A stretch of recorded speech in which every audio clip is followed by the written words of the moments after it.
Four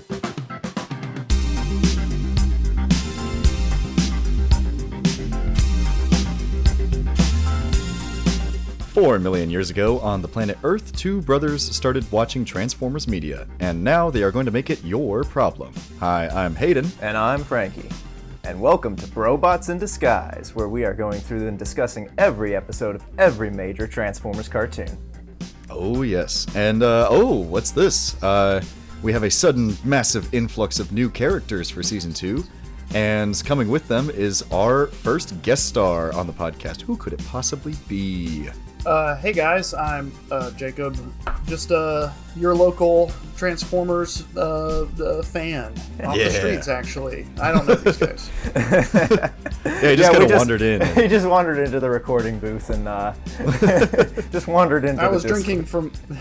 Yeah, I was drinking from my Transformers 1 promotional cup from AMC Theaters, and they said, "Hey, get in here." Yeah, you look you look like you might be vaguely aware of Transformers. Why don't you come and join us on our podcast? We need friends.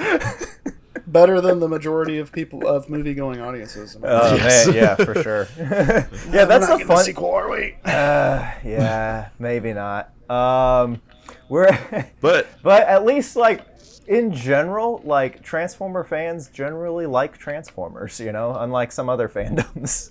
We got to let ourselves get past the ruined forever phase, and then we're good. Yeah, exactly. That's true. Yep. Once you age out of 13 and 14, you can start enjoying Transformers again.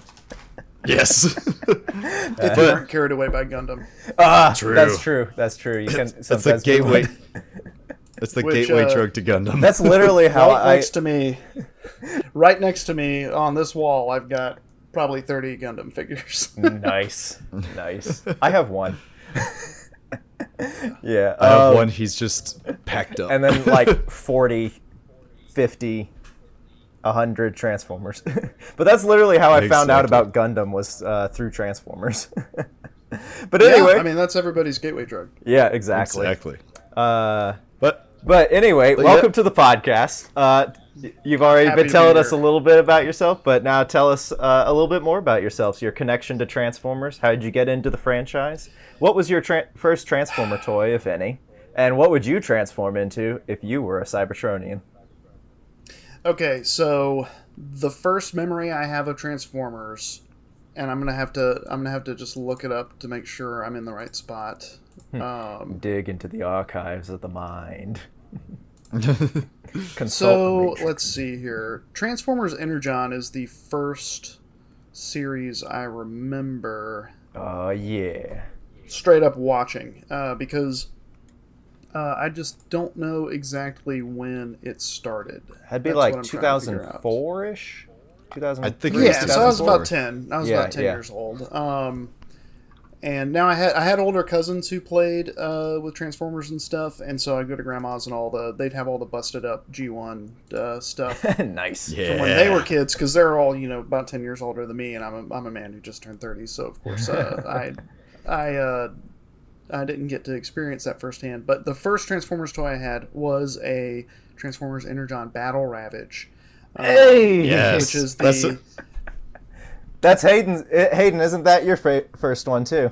That was in fact my first Transformers toy that I had. Yeah, and the thing I don't know if it was mine or my brother's, but it's the one I remember. And we played with that thing forever.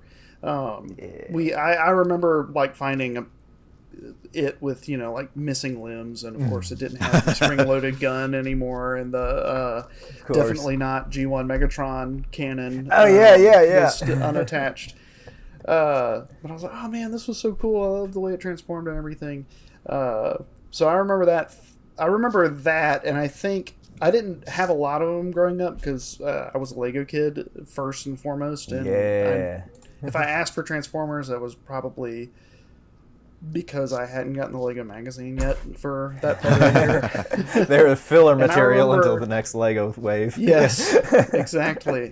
And I remember, Frankie, I don't know if you remember this, having intense discussions about the cartoon and the toys at the Gulf Shores park when we were around 10 years old. Wait, was that you I was talking to? Yes. Oh my goodness! Yes. Blast from the past. Yeah, no, Yeah, I it's remember a very that, core yeah. memory. Yeah. It's just like we would be up on the wooden parts of the playground before all playgrounds were made of metal and plastic. right. Yeah. We would just Where are be the talking about splinters of it? characters, and I definitely remember talking about how I liked Starscream the most because he could turn into a plane. Little did I Yeah. know, Yeah. most Decepticons can turn into planes. yeah. Well, most of them are repaints of Starscream. Yes, that too. It's like, oh well, I'm eating good. Yeah. And so I guess that's kind of my first toy. How I got into the franchise, and I got back into the franchise when I realized there were model kits that were the same sprue prints as Gundam, and I've got a sprue Starscream around here somewhere. And it's really cool. The problem is the Transformers kits are double the price of a similarly sized and designed Gundam kit because they're more expensive to license and a little more complicated. Yeah. There's more clear parts and stuff. Neat. And if I were a Cybertronian, I would turn into a man lift. A man. Do you guys know what a man like? It's got the four wheels that extend out, and then the boom that goes up. Yeah, with Yes. with the bucket on top, on the end of the arm. A bucket or a cage, yes. Yeah. Cool. Okay. Nice. Yeah, I'd turn Nice. into that, but when I'm in robot form, of course, the bucket would turn into a big net or something. Cool. Sounds good. Or an That arm. would be the. That would be. Oh yeah, just be a super long arm. Yeah. or it's like from Devastator weight. Armada or something. You got like a big arm, and then when you put the minicon on it, it launches the cage as a big net. Yes. There we go. That's your cyber key power. Exactly. Yes. Yeah. But yeah, man lift for sure. Or the submersible that crumpled with the billionaires inside. and your name Very would specific. be and your name would be Crumple Zone. Yes, it would be. Or stress point. Stress point. Oh no. Oh my goodness. Oh, that's funny. Yeah, no, I remember having I remember that being down at the park and having discussions about Transformers, and at the time I thought that it was all one big long timeline. So since Optimus died in the 86 movie, I was like, okay, well obviously G1 has to be the end of the timeline, right? Because I didn't know he could come back to life at that point, because I hadn't seen season 3 yet. Yeah, exactly. Because it was pretty spotty, just like here and there, like I'll watch a little bit of this show, whatever I could get my eyes on, at the time. But yeah, Exactly. I remember having those conversations. I just could not remember who it was with, and that is awesome. We've come full circle. I know it's crazy. Go back 20 years, memory gets a little foggy, right? Yeah, exactly. Well, maybe 18, 20 years. Let's just call it that. Yeah. Cool. So, speaking of going back and remembering things, would you like to read our introduction for this batch of episodes? Absolutely. Let's see here. I would love to do that. Welcome back to Season 2 of BroBots in Disguise, where we are discussing Season 2 of the original Transformers animated series released in 1985, and largely following the episode order for Season 2 on TF Wiki, with a few minor adjustments for continuity. In today's episodes, robot bugs just want to eat everything in the Insecticon Syndrome. Dinosaurs and Dinobots just want to do their thing in Dinobot Island Part 1 and 2. And of course, Grapple just wants to build magnificent things in The Master Builders. Very nice. I love this selection of episodes too. Yes. With Syndrome and Master Builders not really being super familiar with, but Dinobot Islands being the Transformers Generation 1 for me. Yeah, because that was like after our initial introduction to Generation 1, we also rented a VHS from Blockbuster. You remember the Blockbuster? Of course. They had a VHS that had these episodes they were all Dinobot episodes. It was like SOS Dinobots, Dinobot Island Part 1 and 2, and Desertion of the Dinobots Part 1 and 2. Yep. Fit 4 episodes of the show at a time. They'd have, I don't recall, because I would get them at the library in Fairfield. Yeah. I don't recall ever seeing any that were like, here's this part of season 1, part 1, part 2, part 3. It was always just like, here's the Dinobot episodes. Here's the human getting mind warped episode. Here's the Cybertron arc, and right, all that right, stuff. Exactly. They would they used to just put them out in like groupings by theme or something like that, rather than in nowadays we have a lot. Well, nowadays we have streaming and we can just like watch the whole series, but about 10 years ago or so we had like a much larger boom in series being released in order in a collection.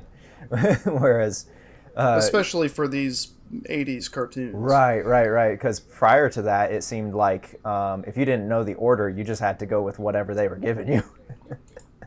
Basically, back yeah. in like the 90s and the late 80s and 90s when VHS was the king. But yeah. And when TV shows had more than 8 episodes a season.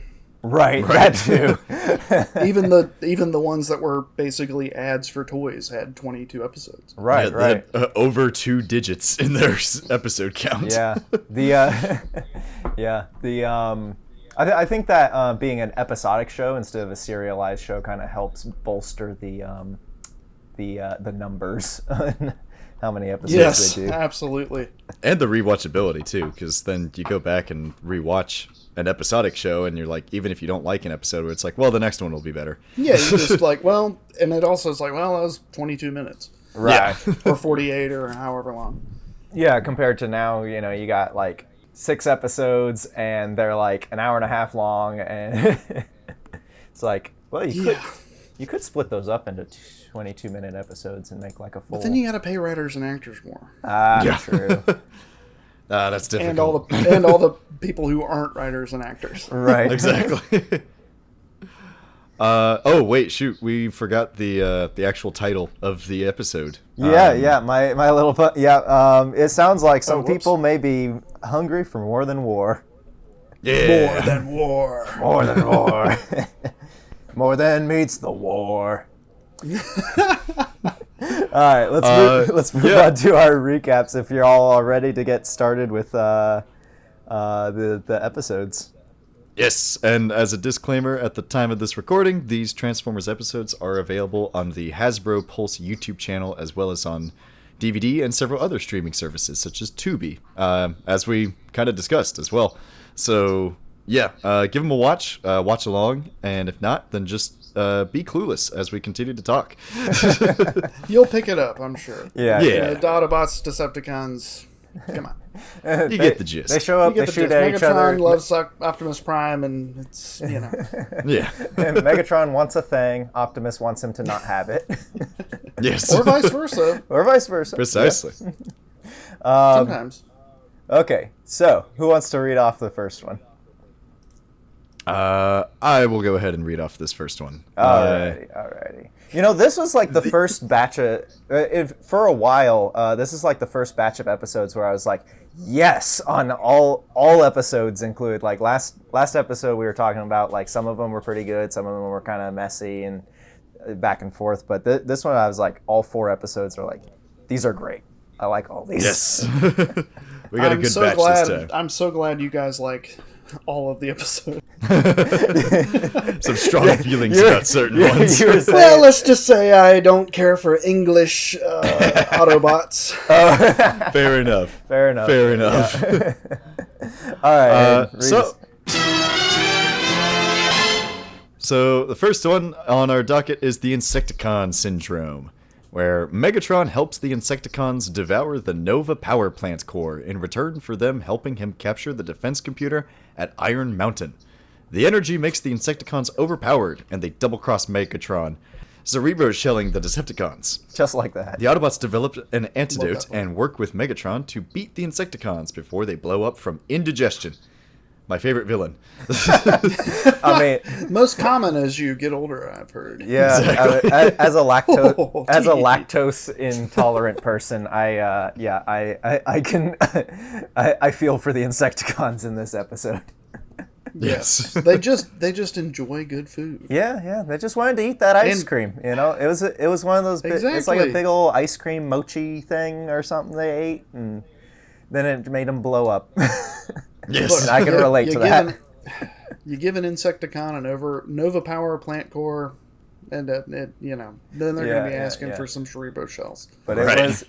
it was worth it. The taste was worth it. We enjoyed it at the time. That's There you go. that's the moral of the episode. Oh Which, yeah. I mean, Eat what you love.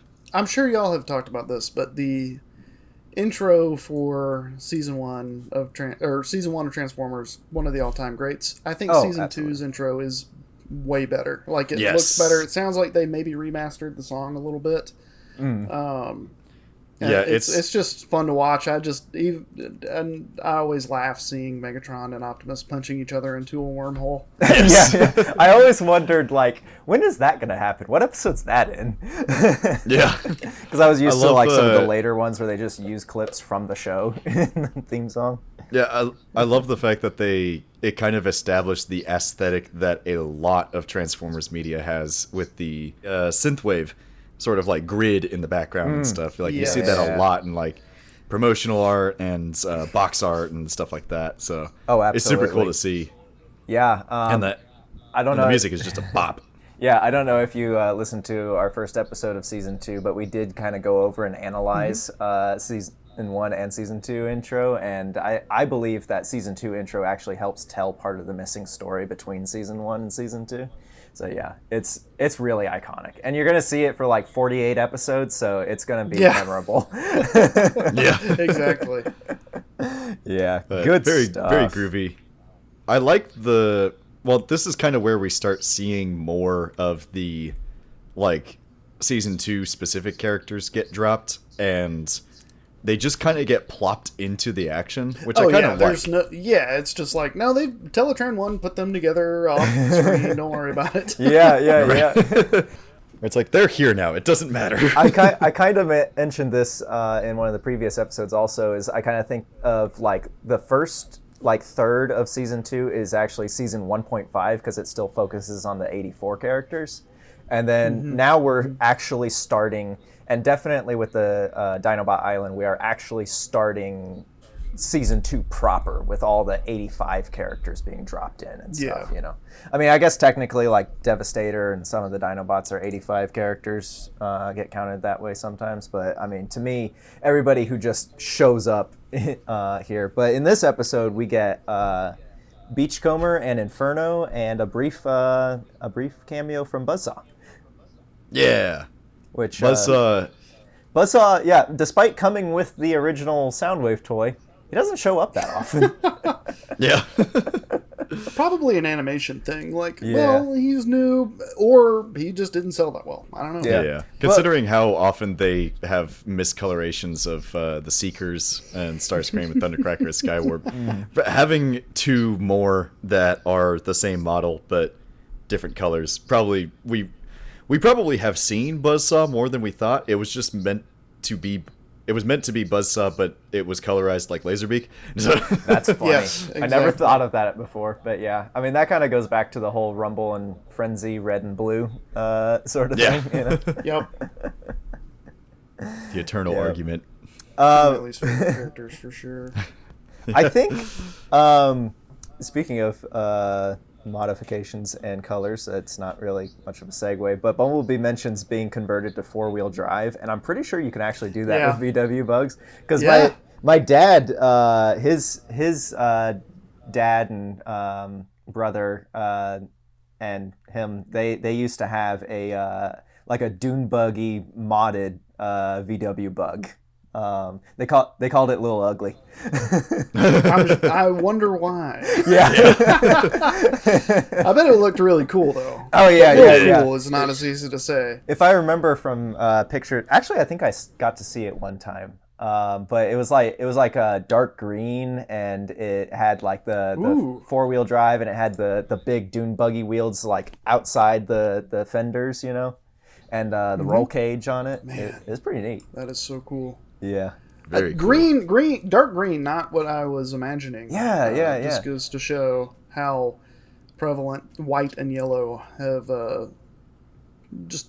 I guess yellow. I guess the reason I assume VW bugs are yellow is partly because of the show. Yeah. I can't think of a ton of, other than Herbie. I can't think of a ton of famous bugs. Right. This is like the major touchstone for a lot of people for VW bugs, whereas outside of that, they just kind of show up in the background of period pieces. Right. They're very rare. They're not as often the main character, except for these two examples that we were talking about. Right. But yeah, they are. They're very There's a lot of modifications you can do to them. They're very versatile machines. Also, speaking of buggies, Beachcomber is here, and he's a vibe.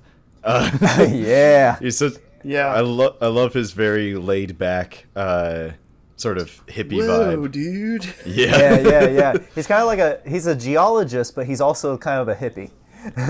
Right. Yeah. Which, hey, as somebody who went to school for geology, I can tell you right now, fits that stereotype. Fits Nice. Nice. Yeah, just kind of Perfect. laid back, in touch with the earth, right? Right. Exactly. I also I'm just trying to find my rocks, man. I also didn't realize it, but a lot of his vocal cadence is very similar to like Jeff Goldblum sort of ticks and stuff. Yeah. I did not put that together. Yeah, I never thought of that awesome. before, but that totally makes sense. I don't know, was Jeff Goldblum as famous at that time in the 80s? Because Jurassic Park is from the 90s. But yeah, he he'd was been in like The Fly and, yeah. Other things. I think he's in Death Wish. He's in other stuff. Earth Girls Are Easy, I think maybe was around that time. No, this was after that time. I think. Yeah. Actually, no. I think this might predate Goldblum as like a kind of Yeah. cat-like person. Right. Yeah, but So he stole it from Beachcomber. yeah, Exactly. Jeff Goldblum stole it from Beachcomber. Precisely. Which also, Beachcomber, Buzzsaw, and Inferno rejected G.I. Joe names. Yes. Yeah. I'm sorry. That's just Yeah. What is it? It's Beachhead, and isn't there an Inferno in G.I. Joe? that. I think there know. is. That I don't know. It's like a There's firefighter barbecue. or something. That's who I'm Barbecue, thinking of. yeah. That's who I'm thinking of. Yep. All right. But yeah, Insecticons. And speaking of laid back, getting up to their usual like. Yeah, they're just existing, man. They're just vibing. Okay. I think it's neat. It's interesting that they have another new base from what we saw in the episode Trader, and I really like the idea of them like haunting the national parks. I think it would make a good analog horror series. You know, of this like giant, quiet alien bug. Yeah, giant robots. robotic insects. Must be a figment of my imagination. Yeah, they don't respect the sanctity of life. They just consume. Right. And I think it's interesting. The redwoods are delicious. I think that's kind of an interesting thing that like the Insecticons like migrate to different places. You know, sort of like real insects, just looking for the next big meal.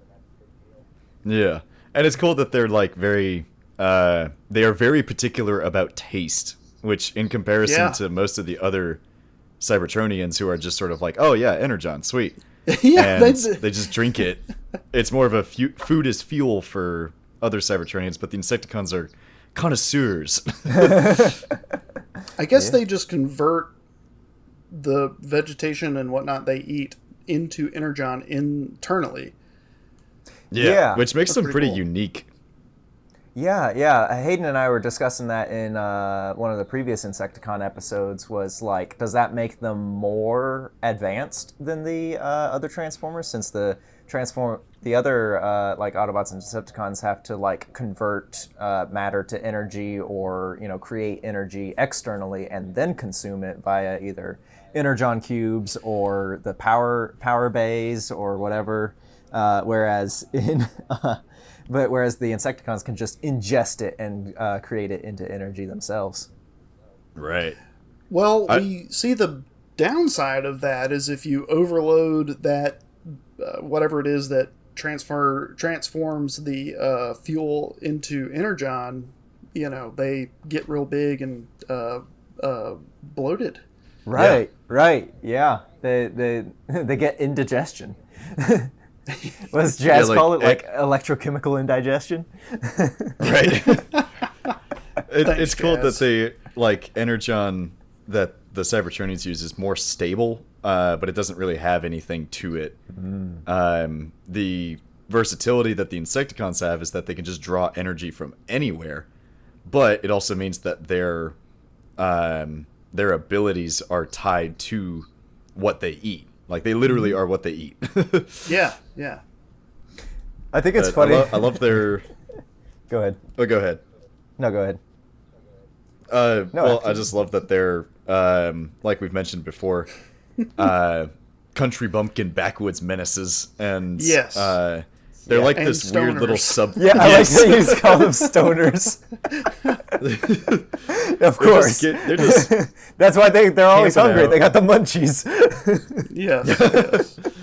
But I love that they, they're a separate faction of Decepticons. They still have this, like, truce that we've seen in Traitor and a couple other episodes. Yeah, But they kind of work like are outside contractors sometimes. Yeah. When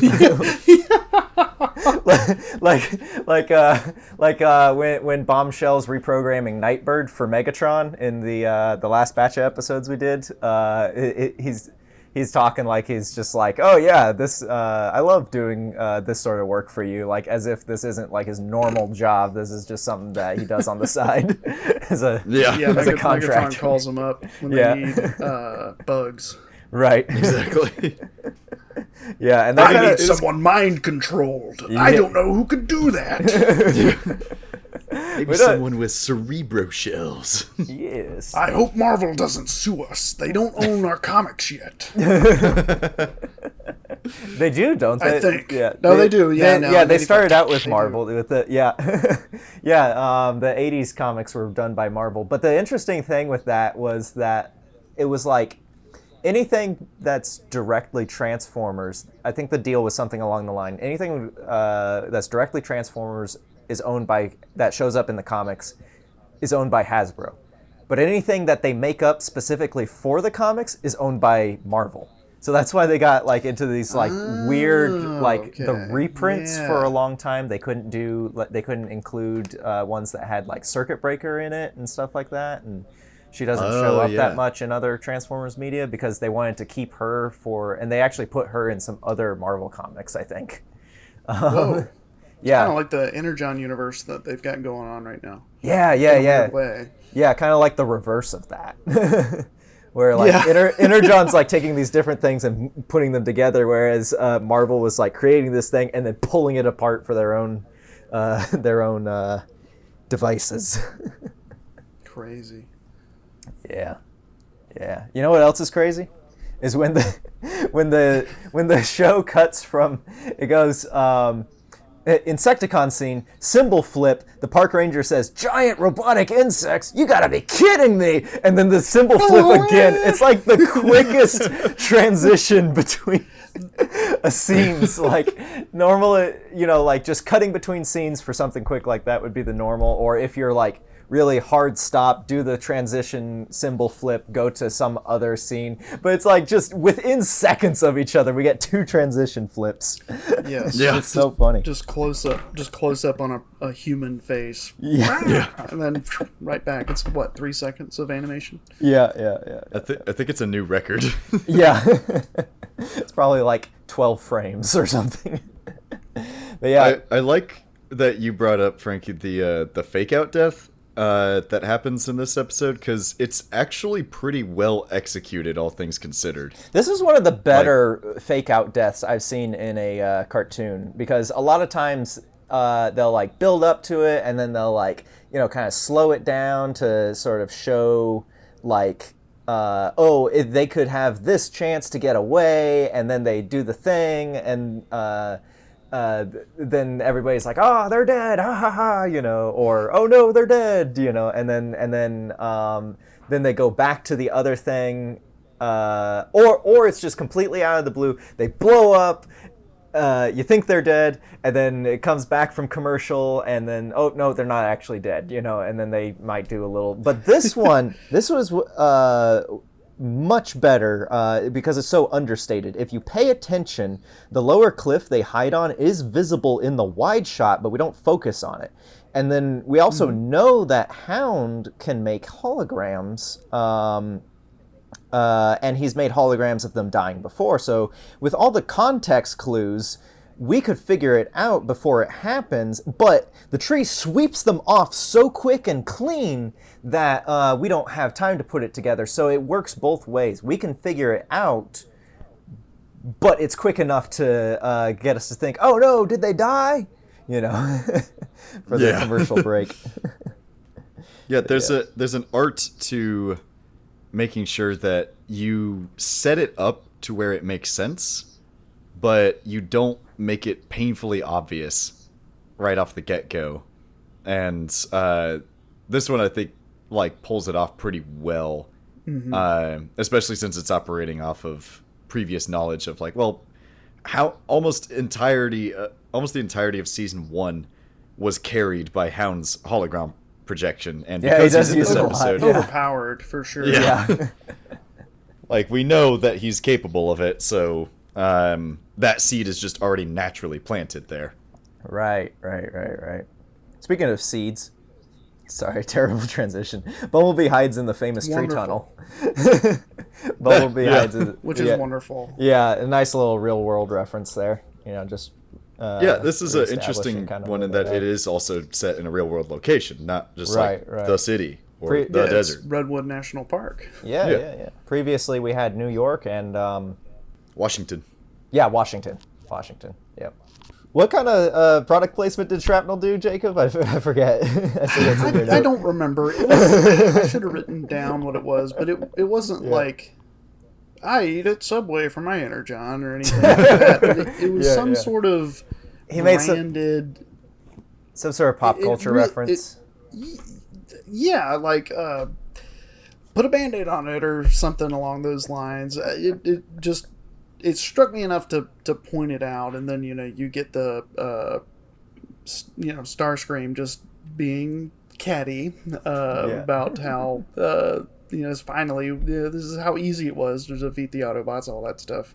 And of course, I had forgotten about Hound's holoprojector, just like the Decepticons. So it caught me by surprise when they came back. I was like, well, Spike's probably dead. He probably from that crushed. Yeah, I think the other Autobots probably could have survived, but Spike probably would have bit the dirt there. The movie hasn't happened yet. He doesn't have that weird bone-crushing transforming suit. Yeah. He has been a robot, but he hasn't broken his bones to be a robot yet. Well, I guess he did break his bones or something. He broke his brain to be a robot last time. Fantastic episode, by the way. Love that one. Yeah. Yes. So moving on. At this point, the Decepticons are like, okay, cool. Let's go get to the Nova power plant. Right? Yeah. Like, that's the next part here. And it's really fun watching Decepticons break stuff and tear things apart, because they tear things apart the way humans would, but then it's applied to, it's like, oh, I'm opening a tin can, but it's actually the top of a factory, and just all that goofy stuff. And they play with size. It's an animation thing. It's funny to see how they're big for some scenes and smaller for others. And I think this episode, they really just stretched and squished a lot. Which is always fun. Scale is never we consistent. See the human military obviously uses G.I. Joe as a testing ground because they've got all helicopters and jeeps and stuff. Right. Yeah, I do like that there's more of a advancement in human technology at this point, that we've had a couple episodes where, you had like Torque 3 and a couple different ways in which human technology seems to be being influenced by Cybertronian technology. And you see that with like the Iron Mountain and the Nova Power Plant. There's more, like, it's a blend of at the time modern technology, but and the Cybertronian tech, but it feels like it's intersecting in this way, and that there is a Nova Power Plant, there is an Iron Mountain defense computer, stuff that you probably wouldn't normally see. And yes, it does also feel very G.I. Joe with the way that all of the helicopters and everything are. But I'm curious if this is like connected in some way to the stretch of scientists that we've seen interacting with, like, Torque 3. And, oh yeah, your conspiracy theory that all the scientists are in cahoots. Yes! I swear. Maybe even Dr. Fujiyama, the famous scientist. Yeah, you even tried to peg him on your board. Look, he'll show us true colors. Here we go. Yeah. Who's he talking to? It is really interesting because there's that episode in season 1 where, they're manufacturing arms to fight against the Decepticons, and then we never really see that. I think this is, other than a few people shooting at Decepticons with guns, I feel like this is the first time in G1 that we see a full-on vehicle against vehicle, human versus Decepticons battle, warlike battle, right? Because I think every other time in the series it's been, we'll take a few shots at them and then we'll call the Autobots and the Autobots will show up. But this is like the first time that they're using their own defenses against the Decepticons. And I do really think it's a missed opportunity to have, G.I. Joe in there. I'm surprised that G.I. Joe and Transformers never did more of a crossover than Old Snake in season 3. Missed opportunity, but it is really neat to see. I mean, clearly, whatever technological advances they have going on aren't that great, because they are arming a child as the defenses start failing. Yeah, Spike has a gun. It's like, why does Spike have a gun? What is he supposed to do? He's not trained to use any of this. It makes more sense than just having him stand around and shout at things. That's true. What he does at least 90% now of the time. Right. At least now he can defend himself, presumably. I mean, he tried to use I think it's Jazz's gun. He steals Jazz's gun and tries to use that in one of the episodes. Whoa. Yeah, I think that's Divide and Conquer. It's the one where they think Optimus is going to die in season 1. Yes. But what accent does that guard at the plant have? Where are they? I assume they're within driving distance of the redwoods, right? Or flying distance. At the very least, yeah, flying they'd have distance. to be. Yeah. Yeah. So same time of day. What accent does that guard have? Intercontinental. Let's just call it. There we go. Mid-Atlantic. Like the Insecticons are contractors. These guys defending the plant, they could also be contractors. True. Yeah, True. Yeah, it could be a joint venture because we don't really know what the state of politics is that much in here. Because presumably this was released during the 80s, and I think they mentioned the Soviet Union in one episode. So presumably the Cold War is going on, but also like all the world governments are helping the Autobots. So there might be better relations between the United States and Russia in this series. I don't know. Hopefully the arrival of powerful aliens that want to coexist with humanity maybe that's like a uniting force for world governments. You would think so. Yeah. You would hope so. How I learned to stop worrying and love the Autobot. And I mean, to cut back to something we mentioned up top, they used the Optimus trailer is used in this episode. They're loading people up into it. Which is cool. I always love seeing that, where he uses it as a transport vehicle or, as a repair bay or a battle station or something like that. Just getting to use that, a little bit more of that toyetic use out of it. Yes. Like, hey kids, by the way, Yeah. Did You you can put know the you other can cars into shove there. 5 Autobots in here? Or 20 Constructicons. Yeah. Get the mini vehicles and shove them all in there. Yep. I do like that. I mean, we've seen previously that Bombshell and his Cerebro shells are really, really effective, especially in Trader. But seeing Soundwave get mind controlled Yeah. is Ooh. very, very unsettling to see because he has mind controlled people before. Exactly. And he's also like the most competent Decepticon. Yeah, which it's is one like, of the- why is Starscream next in line? Right, Because he just right. talks about I don't think he actually is. I think he just talks about it all the time. Yeah. And people are just like, it's too much of a pain in the butt to set him straight, because then that's all day. That's your Yeah. whole Yeah, day yeah. is Starscream screaming at you about why you should Exactly. be the leader and all this wonderful stuff. And it's like, dude, you're a second-rate scientist. Sit down, let Soundwave Yeah. figure out Right. Megatron's orders most effectively. And now he's a sleeper agent for Right. the bug stoners. Every time that the cerebral shells are deployed, it's always presented in a very creepy fashion, and Like it's I'm here painful for it. almost. Yeah, I'm here for it. You know, Yeah. it makes sense that mind I am mind controlled now. right mind control. The character's voice change. There's always like some sort of weird camera move. The music gets intense, and they just really, they really beat up and batter Soundwave. But I think it's also really funny that he's like listening in with his stethoscope, and then they happen to burst out the wall right next to where he is. It's like, dude, just put your hand on your head next to it. Yeah. Oh my goodness. Yep. That's the other thing too, is that it's like the shells burrow into the head. Yeah, like it's Yeah, Cool. it looks painful. implants. Though you would think that they would look at each other and be like, "You got a hole in your forehead." Do you think the Decepticons pay that? They are selfish. They don't pay attention to what other people look like. Right. Very It's like- vain.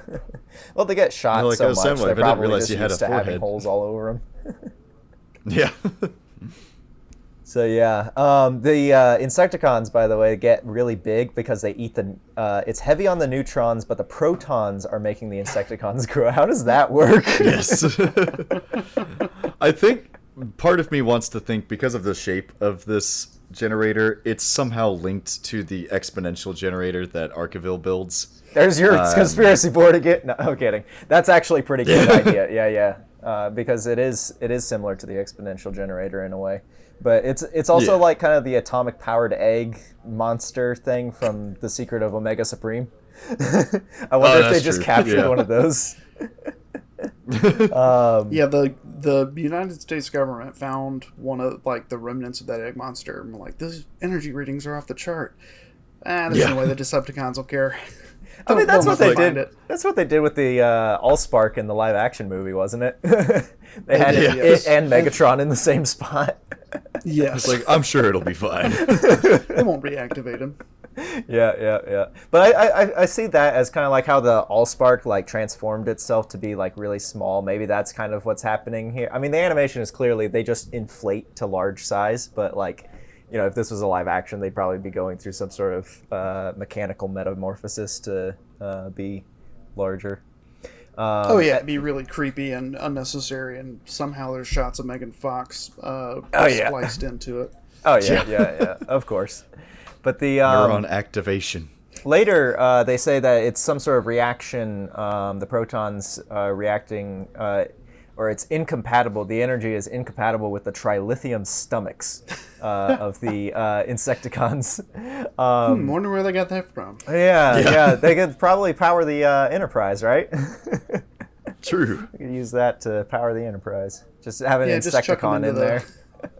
Yeah, Ugh, creepy. Just all hooked up. I think that I do. I was about to say that'd be another good crossover. I think there is a crossover where there's a Transformer that turns into the Enterprise. I've Can't remember if I've that's seen in- the toy. Yeah, There's yeah. I think definitely there's the a toy. Yeah. Or at least a comic book. So Iron Mountain like- is also. Oh, go ahead. Oh, well, I was just going to say, like, it's very cool seeing the Insecticons. They're already a force to be reckoned with, but now that they are overpowered, just Boss. wrecking house. Boss of the Decepticons. Oh around. yeah. And I love how like even Starscream's like, man, they've become really obnoxious, and they're just like up on top of the tower, just gloating. Right. Is that what I look like? Yeah. And they, No, it's the other Decepticons who are wrong. They're even ribbing on Megatron sometimes, teasing him and like, oh, what, you can't handle the Autobots now? And he can't do anything about it because they're more powerful than him big. at this point. Yeah. And his plan, I guess, was just to use them as extra firepower to help get into the Iron Mountain. Yeah, which is a much simpler plan than the plans he had in our last group of episodes. This is like the least convoluted one. Right. We'll use those slackers for something good for once. How do we tempt them? Food, of course. Excellent. But Iron Mountain is a pretty epic design. It's some sort of like master defense computer for the United States or maybe the whole world or something. Like this probably Very also Teletran 1-esque. Yeah. This also ties into your corkboard, Hayden, of the Yes. what if they were testing Torque to see if he'd be compatible with this or something like that? Or that's probably what Paul was worried about, was let's not hook him up to Iron Mountain. And and also it feels like it'd be connected to somehow the world energy chip sort of network. Right. And is this thing complete? Do we have like auto turrets all around the world, or is it just the auto turrets that are in the mountainside that they show in this episode?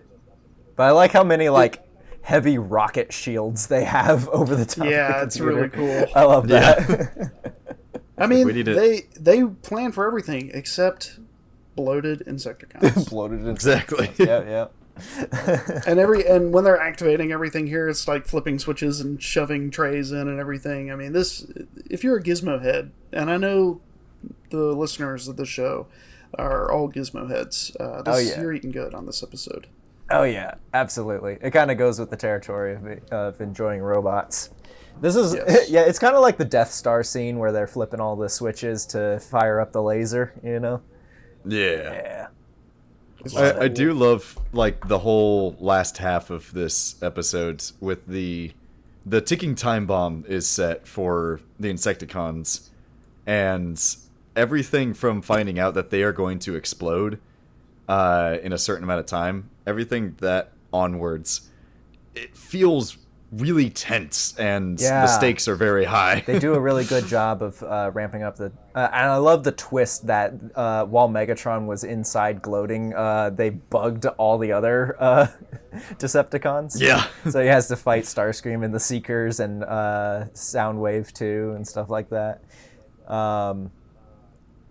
But it's so hardcore when Megatron just grabs that cerebral shell out of the air and crushes it in his hand. Yes. Yeah, I mean, that's why he's the boss. He pays attention. Yeah. Nobody gets inside my head. I think he says something like that. And Sorry, that's dude. Optimus is all you think about. Yeah. For real. Optimus does it every single episode. Yeah. But it kind of foreshadows that line in the movie where he's like, nobody, what is it? I belong to nobody or something like that. Yeah. He's fiercely independent. Yeah. He's But to a fault. I also think it's cool that Bombshell, whenever the Cerebro shells get destroyed, he's got like a visceral reaction to it. So it makes me think that he's like partially mentally controlling them directly. So anytime they get crushed, that's like a part of his psyche that is just gone all of a sudden, and he has to like recuperate from that. Yeah, that's probably has like a massive headache. Yeah, that's part of why I think that this, unlike when we've talked in other things about like the mind control being hypnosis rather than mind control, that's why I think that this in particular, the cerebral shells, is direct mind control. This is he's like puppeteering. In the back of his head, he is constantly telling them exactly what to do. Right. Again, just a testament to his genius. Yeah, exactly. Yeah. What? Speaking of Insecticon tech, we get the return of the control beams from the first Insecticon episode. Shrapnel uses them on the auto turrets, and then the weird little purple specks that pull them back together when they get blown up. Yes, Shrapnel's reconstitution is so funny to me. Yeah, what are those? Like some sort of nanotech or like?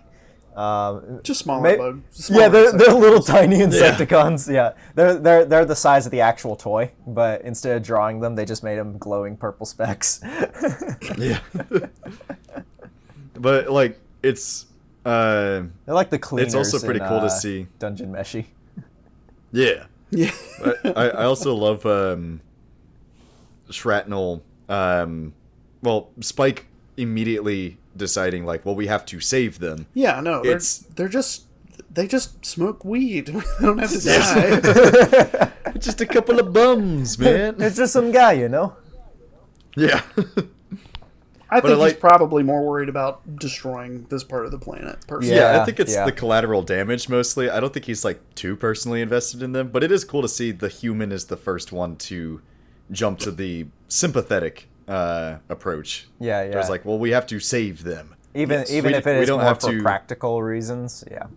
Yeah, it's not let's rocket them up into the atmosphere and then blow them up. It's we have to save the Insecticons. Right. And he's constantly trying to convince Shrapnel, like, no, you're gonna explode. Yeah.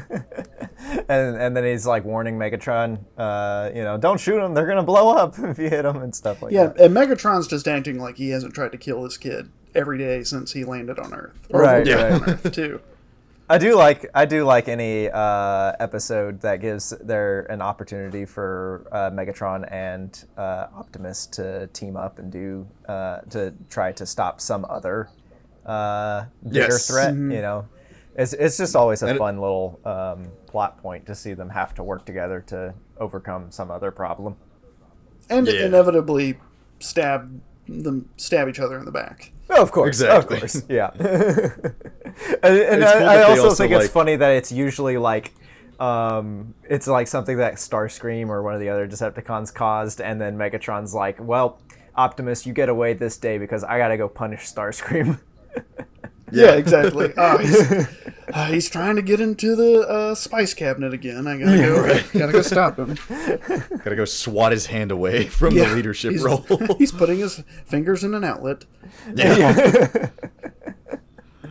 But it's and then when also they're about to like, explode, talking about their stomachs hurting, I was like, why do they have stomachs? They're robots, wouldn't it? Right. But that's kind of like what we were talking about. Falling down on the job. Yes. Yeah. He's like, well, that's what Bombshell even says is like, it's making my stomach hurt if I even have a stomach or something like that. So even they don't know how they digest material and make it into energy. Yeah, it's not like they went to school. They were born into war. Yeah. Most likely. Probably, yeah. Right. Oh, they've just been living especially in that the swamp Insecticons for a long time. Yeah, they literally were, as we don't know anything about them pre-Earth, but they've arguably been active on Earth for way longer than the Decepticons or Autobots have, and that entire time was spent just being a plague menace to fields and crops and stuff. Right. Yeah. So they don't really have the biggest glossary of knowledge, even if they are like genius level. Yeah. They are genius level about simple things. They're geniuses at plagues. Yes. Yeah. One specific plague. Speaking of dropping the ball on something, whenever somebody mentions an exact amount of time that it's going to take for something to transpire in a movie or a show, I always hit I always got to time it. And for this episode, it's exactly 30 seconds from Spike saying that it's going to be 30 seconds till they explode to Optimus shooting Bombshell. But that means that the other ones should have exploded, right? But we got 2 more to go. It is 43 seconds from the time Spike says, exactly 10 seconds for shrapnel to explode to the time he shoves the antidote in. What? Gotta pad out the episode time, I guess. You you could chalk it up to editing, like, we're showing multiple things in a sequence that should be happening all at once. So like you can imagine some things are not taking as long as it's taking to show it on screen, kind of like how it takes longer to read something in a book than it does to watch it on a movie. But at the same time, they've done this in the past where they made it exactly, they said, oh, in 10 seconds, I think it was the sun will explode if we don't pull the right wire. And then he pulled the wire within 10 seconds. And it's like, all right, good job. In this one, it's like, maybe it was like 30 seconds. Maybe Spike was just estimating. Maybe it's 30 seconds until the process starts that they're going to explode. But it's still kind of funny that it takes 30 seconds. It takes 30 seconds just to shoot one, and then the other ones, should have exploded way before then. Anyway. Yeah. I just like to think all the shots in between when Spike is giving the times are like happening like at the same time. They just don't say that or indicate it in any way. Yeah. That's probably the best explanation. That or Spike's watch is just wrong. It's probably wrong. I'd be willing to believe that. He's a kid. They had a I think it was like a mail away or something. They had a Transformer in G1 that turned into a wristwatch at some point. I'm surprised it never showed up in the cartoon. And of course, those came back. Do you remember the first live action movie? They did those I think it was called like Real Tech or something like that. They had like little Transformers. They turned into wristwatches and camcorders and a little like Game Boy or something like that. Yes, and they were super boring. Yeah, in my recollection. The little flip phone. Into a boring-looking camcorder. Oh, here's a little flip phone that won't be outdated in 6 months. I really like them conceptually. Their tie-in to the live-action movie, where like the Allspark was making all the little.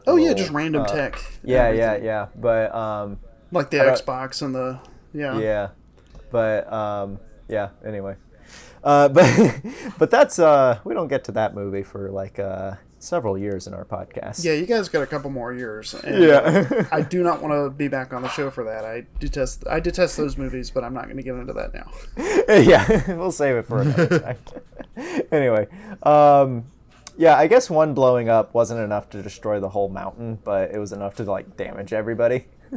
Yeah. But not enough to like actually kill shrapnel. Well, he's blown up before he can his trilithium stomach can react with the protons and that's a good. That's the whole idea. Well, they didn't because he starts shorting out and then Spike throws the antidote in and then he explodes anyway. So I guess the antidote prevented the trilithium stomach from exploding. But he still exploded, like he just flew apart. Just in general. Into tiny little pieces of shrapnel. Decepticon. Shrapnel. Yeah, right. It's got turned into shrapnel. And I mean, it's a classic. Oh, the good guys win, and Megatron tries to. I don't remember exactly what he does, but why does Megatron want to get rid of the Insecticon so bad in this episode? He was pleased with Bombshell's work in Nightbird, and I just wonder if there's like an off-screen double cross in between, or if he's just tired of these stoners. Yeah, they're not good at their jobs. They're not reliable. Yeah. He's just like, I want him out of here. The only difference is Starscream, and we don't know why he leaves them. Yeah. Why? I guess it's because Starscream he owes Starscream, I guess. Yeah. Or maybe Starscream owes him some cyberbucks or something. Yeah. You owe me money. What is the currency on Cybertron? I mean, there's no mention of currency in the new movie. And I don't recall hearing about it in any of the shows or other movies. The only thing I can think of is the Energon chips that Smokescreen gambles with in The Gambler. That's the only thing I can think of. And people being paid in Energon cubes and stuff. Yeah, I mean, you're paid in the thing that keeps you alive. Yeah. It's like you go to work and somebody just it's like one step below what we do. Yeah. Can you imagine like working all day at a job and then at the end of the shift, your manager just gives you, well, here's a steak. or something, you know. Yeah. Enjoy Here's eating 3 tonight. steaks. Come back tomorrow if you want to eat tomorrow. I tell you, that's where this economy's headed. It's there, man. Yeah. Anyway, but I mean, we get a good ha ha ha ha ha. yeah, this is I another. absolutely Crazy love Insecticons. any So episode fun. that ends with this type of thing where it's like, oh, well, I guess insert pun. Ha ha ha ha. Yeah, It just it's a goes on. tradition. It's definitely a tradition in season 2. On a much lighter, Yeah. more lighthearted note, that's definitely season 2's tradition is ending episodes with people laughing, Yes. even when it doesn't make any sense. This It's one, just, this hey, one was look, pretty Look good. at the new characters. Look at them. Right. Yeah. Look at them all. They're lined up perfectly. Don't ask Well, where I- Inferno came from. I like this episode. Yeah. It's a solid episode. It's not overcomplicated plan, but it still has some good twists in it. And then, aside from the whole like the time debacle in the last bit, but yeah. Yeah. No, I'm of the opinion of this one the same way that I am of the Attack of the Autobots, where like I was genuinely getting invested in the stakes as the episode went on Yeah. and stuff. Where it's just like a good, well written episode. Yeah. Doesn't like add a whole lot. Doesn't really like change too much, but it's just a very tightly written one episode adventure. Yeah, it's a good that feels standalone impactful. episode. Yeah, it's not. Yes. It's not giving you a huge lore dump or anything, but it's just, it's a simple meal made well. Yeah, Yes. and you get to see. It's always fun when you have an episode like this where you bring in these outside characters, and they're the focus, and then Right.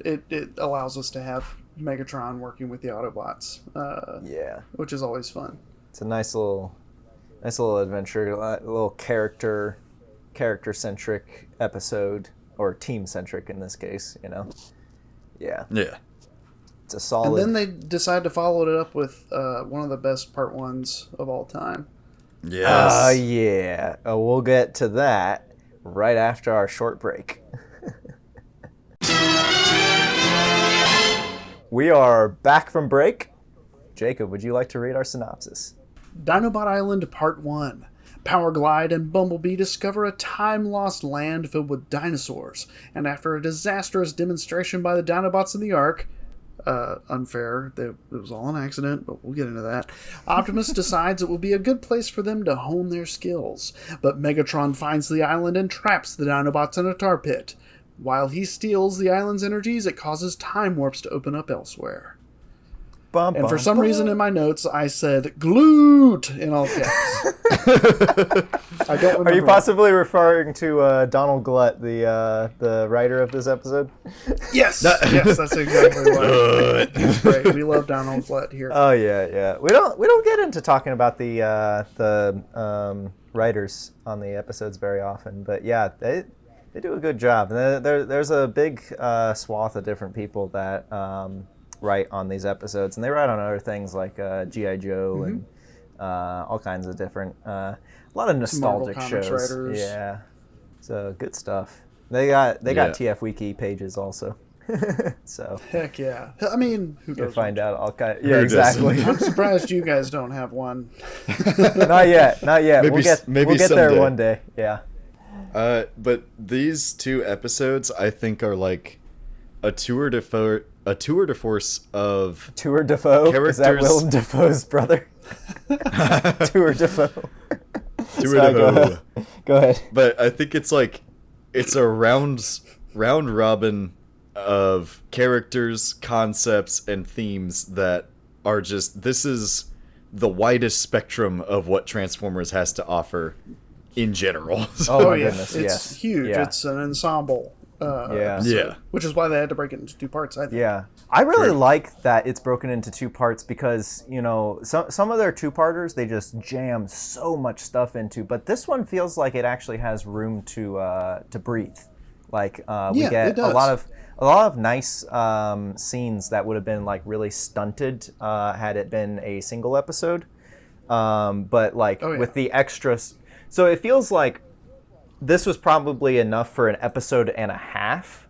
So they stretched out to 2 episodes, and what that gave us was actually a lot of like space where we have characters just interacting and marveling at the world and doing their thing, you know? Right. It seems like all the Dinobots actually have dialogue, which I don't think they do most episodes. And yeah, sometimes we get Power Glide. Power Glide. Love Power Glide. Love his intro music. It's actually a track from G.I. Joe called Battle Alert: Snakes in the Dirt. That's awesome. I never knew that. Yeah. So in season 2, Transformers and G.I. Joe start sharing from this pool of music between each other. Cheaper. Yeah. Season 3 also a lot of that synthwave. Spacey music gets shared between G.I. Joe and Transformers as well, but there are a lot of original tracks for both shows that mostly come from their first seasons, but as they go on, they start sharing some different audio tracks. So if you're listening to the what do you call it, the album that Hasbro just recently put out with all of the G1 music on it, and are wondering where's all the season 2 music, go over to the album they recently put out for G.I. Joe and you'll find it there. I had to make a spot synergy. Yeah, I had to make a playlist where I put all the Transformers music, and then I put the G.I. Joe music, then I put the Transformers the movie soundtrack in there, and then I went back to the season 3 music, and then they put out the Beast Wars and Beast Machine soundtracks, so I added that to the Spotify playlist too. Nice. Nice. Anyway, where were we? Power Glide. Power Glide's awesome. Love Power Glide. Dizzy Diodes. Yes. I think I just love him. I think Bumblebee might be using Sideswipe's Rocket Pack from way back in season 1. Well, I guess they standardized it. Yeah, it must be like, well, it's just inconvenient to fly for no reason, so it takes up too much energy to just start flying in robot form. Right. So we'll mass produce Sideswipe's pack. Yeah. Yeah. Probably is. Like, more. is this the first? Do we see aside from Sideswipe? Do we see Transformers wearing packs to fly, or do they just Superman away? Usually they just Superman away if they don't transform into something that flies.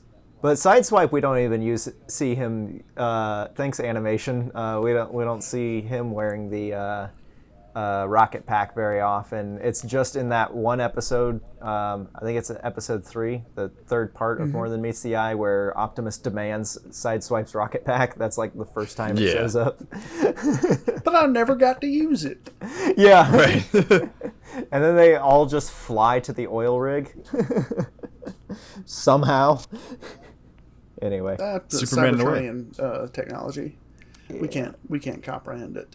And then you got Power Glide like, well, I'm not part of space fleet or whatever. I haven't watched Star Trek in a while. Starfleet? I'm going to bomb the crap out of this pterosaur.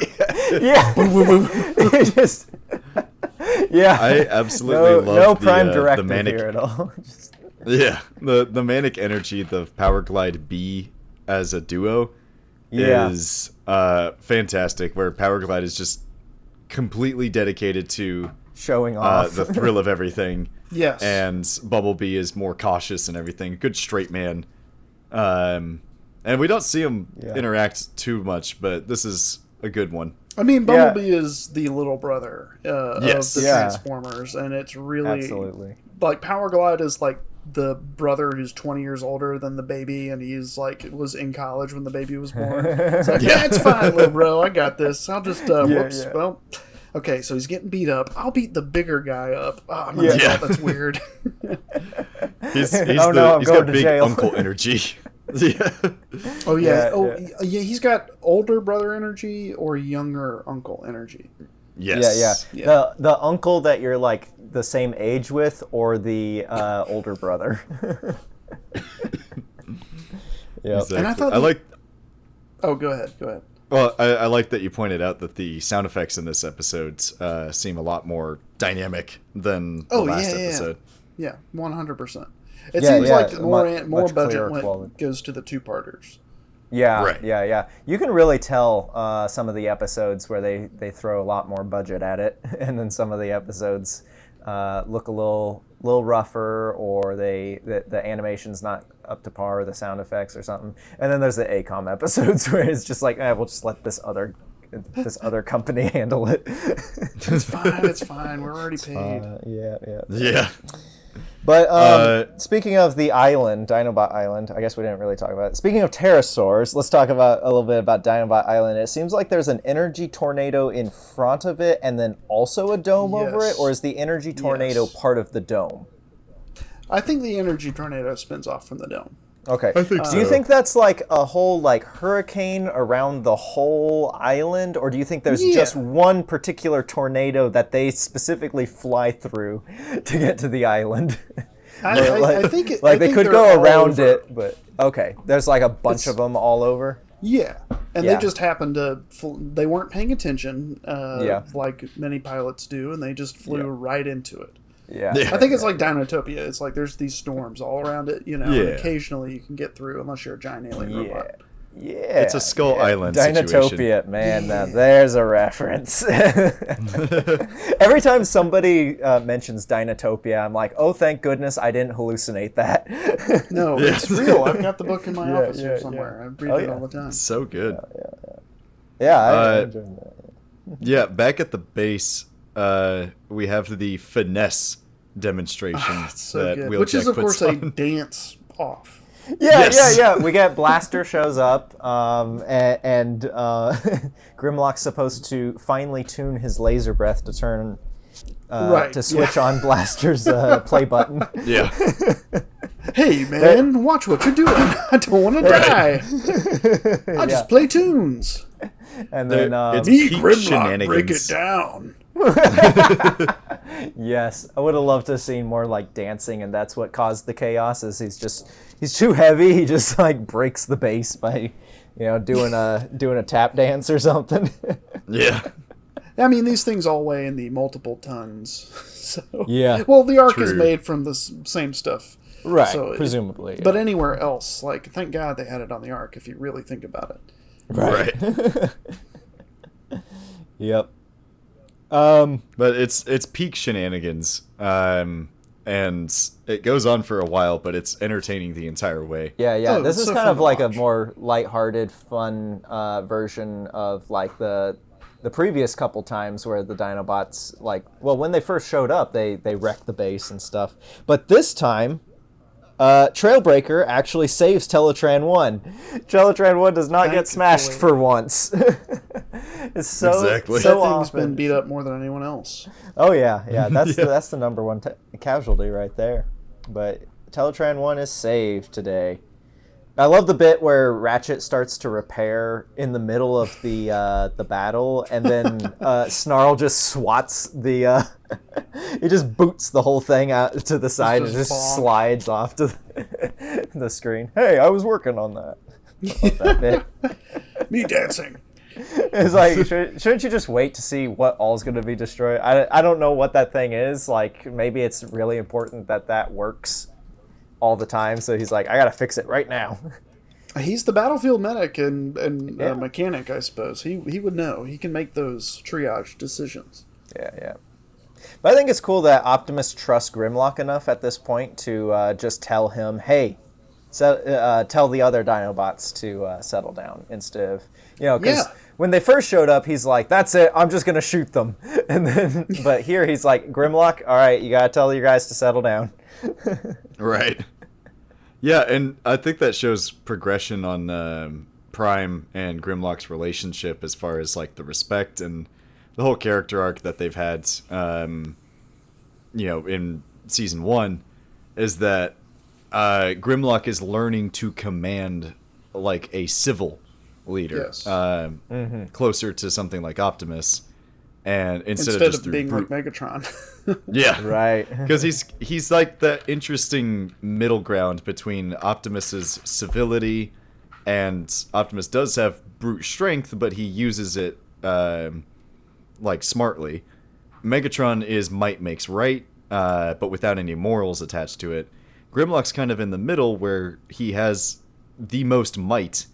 He has the least amount of morals, but he is still fundamentally an Autobot. But seeing him being able to, like, the finesse demonstration feels more effective when you see him be able to command compliantly, and he's like really understanding when Prime's like, okay, you guys can't stay here anymore. Yeah. Kicking you out like teenage kids. It's like you gotta start earning a living. Yeah, and it's not really like a intense like all right, we're gonna exile you guys. It's more like, look, you guys have just outgrown your room. We need to find you guys another house or something. Exactly. And speaking of rooms, it's a great decision. Yeah, it's good, and it kind of shows that he trusts them enough to like kind of put them on their own too. He's a good leader, guys. Yeah, it's almost like he's got something in his chest. Right? Leadership. Does he? Like, anytime he blows up in season 2, we never see it. Well, he's not worthy at the time. It just disappears and then randomly. No, we decided that Roller has it whenever it's in his trailer. Whenever they're fixing him. But we get a little bit Autobot base layout with the door that opens above the rockets. So that's kind of neat to see that. Just another. I'm always interested in like mapping out like, okay, where are all the like the doors, and how is the Autobot base like extended through this volcano and outside of the spaceship? Anyway. It's always fun to see them kind of map things onto the Ark. Yeah, and I wonder it makes it easier to watch because it's not the same shot of a door opening up and they roll out of an engine every time. Right. Exactly. Yeah, it always kind of struck me as odd that the engines were at such an angle that I guess like it's like a bay door, like a hangar door or something that's open on the bottom, but it just kind of seems like the engine is at a weird angle compared to the rest of the base. I don't know. As long as it's easy to make a toy, I don't think they really care all that much. True. Yeah. Did you see the giant Ark toy that they did recently? No. Yeah, they got a transformer that turns into the Ark. Folds out kind of a thing? Well, no, so it's the Ark toy, but it transforms into this giant robot that has like an Autobot face for a head. It kind of reminds me of the last Autobot from the Marvel comics, where he's got like the Autobot logo for a head and he's orange and stuff, and then he's got like a part that pops off and becomes Teletran 1, and then that also transforms into a little guy. Interesting. So, yeah. I guess he got tired of being beat on. So yeah. He developed his own. I can fight back finally. Why do I not have a transformation cog? Right, exactly. You weren't born with one. Yeah. That would have been helpful in season 3 when he gets stepped on by Trypticon. So sad. Also, we do get a lot of in this moment we get a lot of Grimlock in his robot form, which is cool. And I swear to you, his head is just traced off of one of the one of the mass-produced mobile suits from Gundam, which started in 1979. Right. So yeah, there's definitely some, and it's from Japan, and these toys are based on the Diaclone series, which is also from Japan. Yeah, there's definitely some cross-pollination going on here. I mean, Optimus and the original Gundam, they look pretty similar too. It's awesome. Yeah, I mean, Optimus is just a beefed up grandpa. We can all admit that. An RG-79. And then as the Dinobots are exiled, you've got the very slowed down classic Transformers theme. Like it, just to show that this is sad and we can't afford to do another song. Yeah, I right. and then we get an ad. An ad break. Like, all right, and go pee. Get more cereal. Right. Saturday morning cartoon. Well, I think at this point it's like weekly. It's like daily episodes, runs during the week. But yeah, the I do love the different variations on the main theme. You know, you got the slowed down sad version, you got the hyped up heroic version, you got the, you know, the kind of mundane They're just walking down the street. Everyday version. Yeah. And then of course I always associate the one with the, you know, bam bam bam ba da ba bam bam bam ba da ba. Yeah, that always makes me think of the beginning of SOS Dinobots. But yeah, it's pretty neat to see that the Dinobots are growing up and moving out.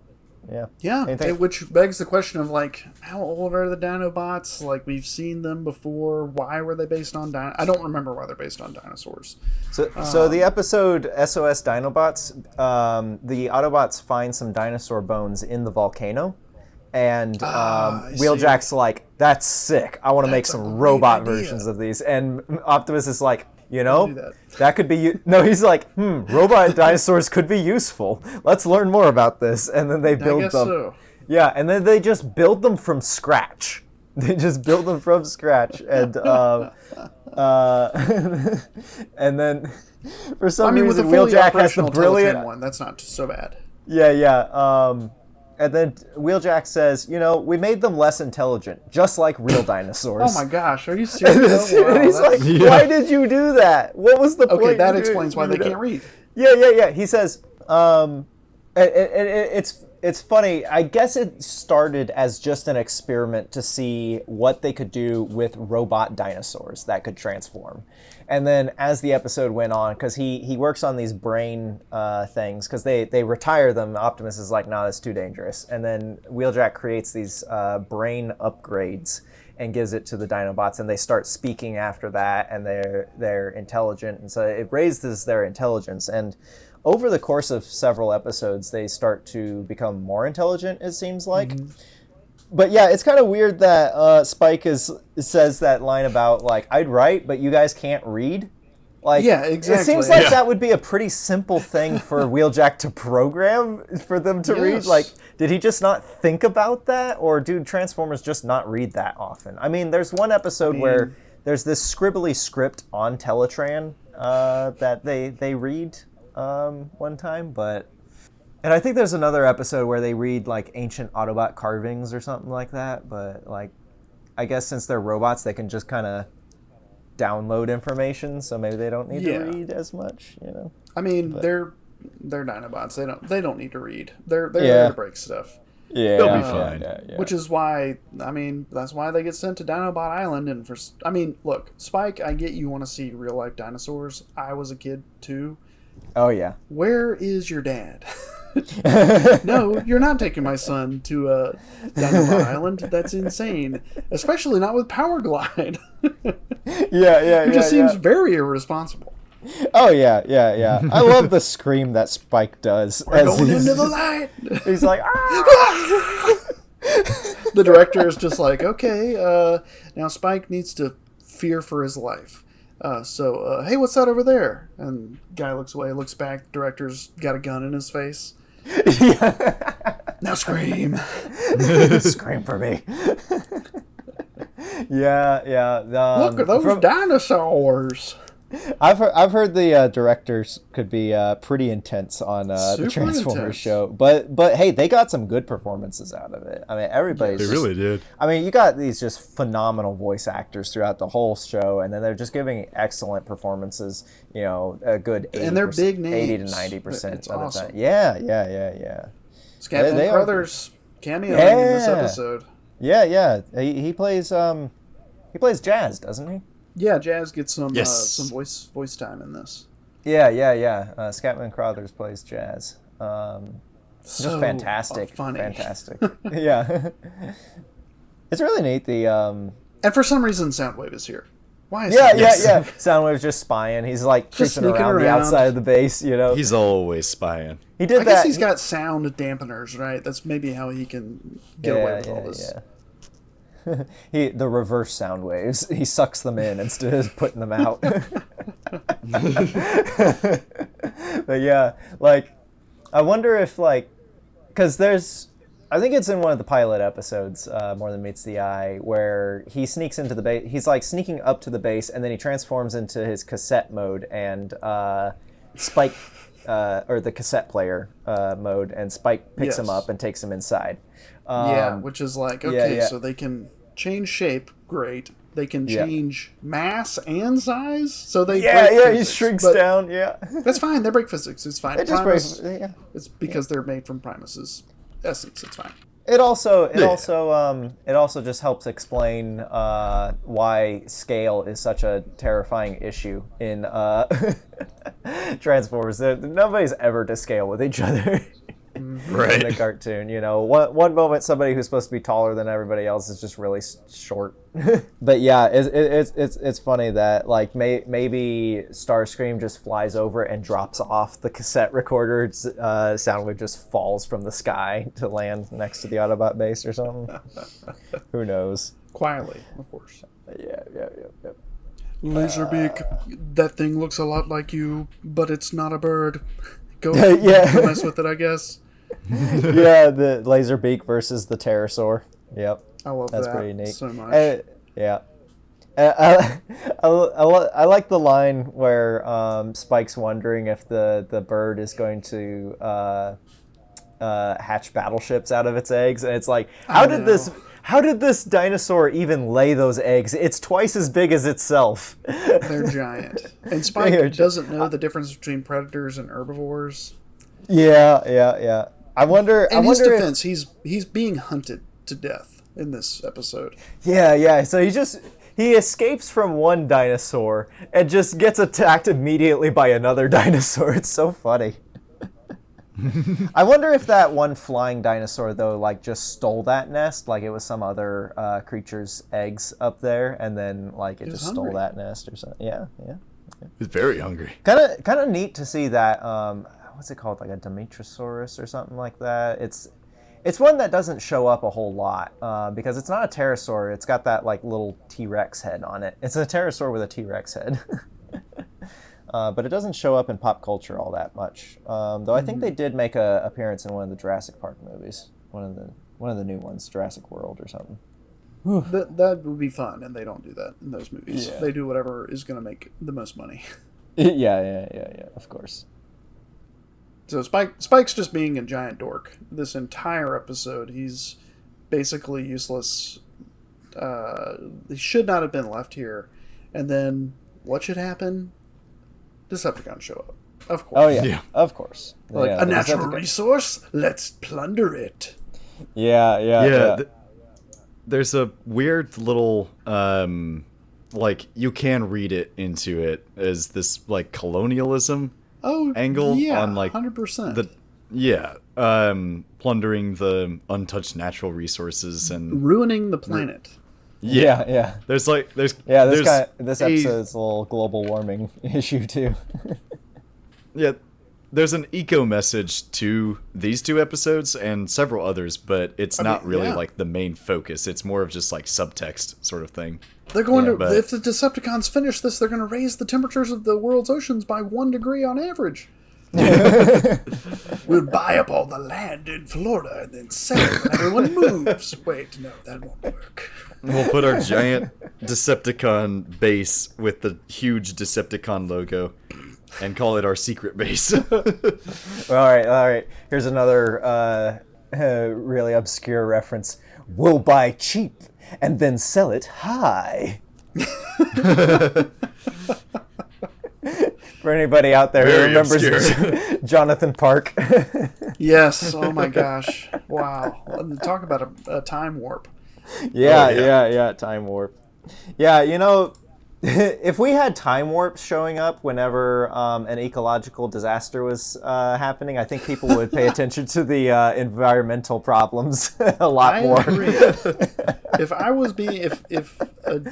a time warp opened up and we had cavemen pouring into the streets of Mobile or New York I'll try to think of a town people care about. I think it'd be easier. We would be finding alternate energy sources, like most yesterday. Man, I'd be like, yes, open a time warp. I'm running through that time warp. I got all my. I'm up on all my you're shots. going the opposite way. I'm going into the. I'm gonna go be a caveman. That also sounds great. It's like, yes, caveman, you can have New York. I'm heading towards Caveopolis. Somewhere nice, somewhere simple. Yeah, somewhere nice. Yeah. I'm gonna take my. I'm gonna take a generator and my DVDs of Transformers with me so I can finish the podcast from Caveland. Start a new religion. There we go. Oh yeah. The episode. What is it? The God Gambit, where is it Starscream or Astro Train? Where it was like they worship Transformers. Sounds like a Starscream line to me. Yeah. But yeah. So not only are the Decepticons, they're ruining the ecology of Dinobot Island. Yeah. Which is a colonial name, if I've ever heard one. The Dinobot Dinobots were not there first. Yeah. And he straight up gives an evil villain speech to the dinosaurs. Kind of. Yes. Yeah, which is incredible. And then, just like, oh, they're the same size as me. I'll just go up and. Yeah, he just he flies around, revolt. shouts at them, and shoots behind them to lead the dinosaurs. You know, he's like scaring them into doing his bidding.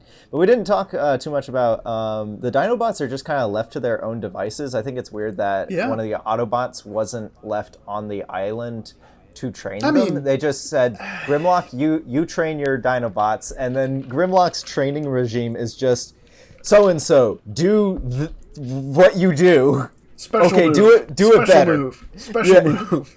Yeah. Neutral B, Oh, neutral B. Yeah. That also plays into Like, the swoop, trust do angle. flying stuff. Yeah. Well, like it plays into the trust angle though, because Optimus at this point knows that the Dinobots don't really take too well to being told what to do. They have to figure it out themselves. Exactly. And that shows Grimlock's maturity, is that he recognized the reason why he left wasn't because he was told to. He left because he realized that his troops and his family wasn't growing in the ways that they needed to. They were just kind of sitting around. And as he said, we can get better. We're still not better enough. And so it's him stepping into a more responsible role of actually like nurturing his family, nurturing his brothers, and encouraging them to become better than they are currently. And so he has to come up with the training regime. And that's also a test of his character as well, is that are you capable and responsible enough to train your own men? Yep. And he believes he is, which is why he gives him the test. He's a great leader. He's fully confident in his ability, and it like stumbles through it, but he gets it done, and it works. Yeah. And then it's like, and then you've got cavemen, attacking, in the which city. it's like, are there no cops? Like, I know humans can't have guns in this world, but oh, they do. We just saw Spike have one last episode. Oh, but that was a Transformer gun. That wasn't that wasn't a 45. Yeah. We've seen some cops wield some guns, and you just can't shoot other humans with guns. Oh, that's true. And cavemen aren't technically humans. Maybe not. Yeah, maybe not. Yeah, but it's kind of a good double cliffhanger with what's going on with the Dinobot Island, and then also Bumblebee and Spike being trapped in and they're in the there library. too. Yeah. They're being trapped in the library by the cavemen and on their woolly mammoths and stuff. I wanted to also point out that Starscream is very concerned about the bizarre energy waves, and so he's kind of getting back to his scientist background. Then when when Megatron's just waving it off. Oh yeah, absolutely. And then I don't remember if that's in this one or if it's in the next episode, but he's trying to convince Megatron to be careful, and when his scientific approach to that fails, he turns to superstition with just like, oh no, it's lightning, a bad omen. Yep. I love that. Yeah. He's just desperate. Yeah, he's desperate to get through to Megatron on some level. Right. Absolutely. But now he's trying apparently everything. But now apparently the Energon cubes have been upgraded because they could just suck up energy directly with little funnels on them, or like get hit by meteors and stuff. It's pretty neat. It's awesome. It's way more efficient. It really is. I do miss the contraptions they had to build. Yeah, the process where that like was always fun. Yeah, they had to like take apart the energy. Like, let me see if I remember the process from More Than Meets the Eye. It's like Soundwave produces the Energon cube from his chest. Starscream uses the null ray on the generator. They unhook the generator, hook it to the Energon cube, fill up the Energon cube, put like 9 or 12 Energon cubes together, and then compress them into the glowing energy mattress. Yeah. We always get to see the mattress. Yeah. The rainbow glowy mattress. I want one of those for my bed. I want to eat a cube so bad. Oh yeah, just chew on it. Looks Energon yummy. Because whenever they put out like a toy of it, it looks like one of those like gummy, some sort of gummy thing, or like those super awesome. bouncy balls that look like you could eat them. They taste like soap. Yes. But they taste good, actually. Yeah. And then we already talked about, as if it wasn't already obvious, Megatron just takes things for his own benefit. He now is like scaring the dinosaurs into doing his bidding, just brutally like forcing them away with his laser shots. And then the Dinobots. Not that the dinosaurs seem peeved. The dinosaurs are all like, grrr. Yeah. This Angry. is very a retro paleo art inspired dinosaur land, where like just all these different creatures are living together that may have been from different eras, and everything's exploding all the time. You got these terrifying tar pits and volcanoes, and everything's really intense and everything's trying to kill each other. It's definitely that retro 80s paleo art look. And in fact, the Dinobots falling into the sludge pit is very reminiscent to me of Fantasia and Land Before Time. Yes. Land Before Time was my touch point for this, for sure. Yeah. Creepy. And then also, it's how they're trapped in the Marvel comics, because in the Marvel comics, the Dinobots are also from Cybertron. They weren't built on Earth, but they were awakened first and formatted into dinosaurs because that's when they awoke on Earth. 65 million years ago. Yeah. And then Shockwave showed up, and they fought Shockwave, and they all got trapped in a tar pit or something like that, or buried under a mountain or something like that in the comics. Shockwave. They didn't get resurrected until the rest of the Autobots were awakened. Autobots and Decepticons were awakened. And then I think that also happened in the IDW comics too. Anyway. And then it's so sad. The dinos are dead. Spike and Bee are dead. This is a part 1. So this is just part 1. Yeah. My wife was worried about the Dinobots. She likes them. Elijah definitely was upset about the Dinobots because he likes them the most. Oh yeah. Who doesn't like the Dinobots? I mean, they're just the best. They're fun. They're cool party. They're party dudes. Yeah, they make every episode better when they show up. You watch an episode, you're like, okay, all right, this is a pretty good episode, and then Grimlock shows up, and you're like, yeah, here we go. He's back, baby. And with that, we're going to leave you on a cliffhanger as we take a short break.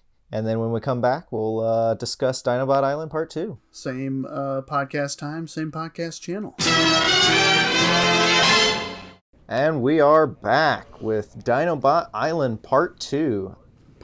Part 2. Part 2. I guess I'll go aheid and read this one. The Autobots rescue Spike and Bumblebee from barbarians and woolly mammoth, which they push back through the time warp, then push some cowboys and pirates back into their time warps. Tracing the disturbance to Dinobot Island, the Autobots attack the Decepticons, but are beaten until the Dinobots escape from the tar and use the native dinosaurs to trounce the Decepticons. So, I think it's interesting that the narrator does call it an exile here, which, you know, in a broad sense of the term, yeah, it is an exile because they're not living at the base anymore, but yes. I didn't get the feeling that the negative side of exile, you know. It's like, a positive exile. It's a positive. It's for character development, you know. They just need some time away from each other, you know. Yeah, and then we get Starscream with some. It's not a breakup. We're just taking a break. Yeah, we're just trying to figure out ourselves. We're seeing other dinosaurs for a minute.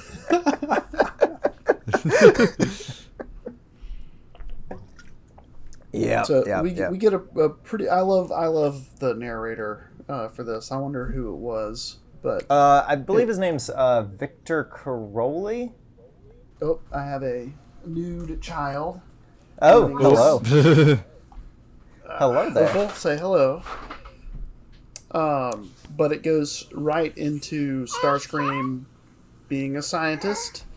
Yeah, which is always fun. Yeah. Mm-hmm. Yeah, he says, draining the energy may disrupt the chronological balance of the island. It already drifts precariously in the sea of time. And then Megatron just comes back with scientific gobbledygook, Starscream, which it is definitely one of those, what do they call it, techno babble moments where he's just saying all these big words. Hello. Hello. But it's interesting if we dissect what he's talking about. That there's a chronological balance of the island, like it's being held here by the energies that are innate to the island, like, and that's like creating the energy tornado and the dome around it that we saw, and that's what's keeping it here. But it's like drifting through time, so I'm wondering if, because as far as I'm aware, they don't ever go back to Dinobot Island in the show. So I wonder if it's like drifting the opposite way in time or something like that, or it's going forward in time, and this is just the single amount of time that it's staying here where they can get to it, and like, you know, in next year it will be in the year 2030 or something like that, you know, like so because. And that could explain why all the dinosaurs are still alive and stuff, and they didn't have to, you know. Yeah, they're not. I doubt they're reproducing. I imagine it's like a kind of a static area. Yeah. It's an enclosed ecosystem. Like, you know, they talk about like under Antarctica. There's like an enclosed ecosystem in there. Yeah. Like they get into that in Alien vs Predator. Yeah. Yes, the very scientifically sound AVP series. I like to think of it as the cousin series to Transformers.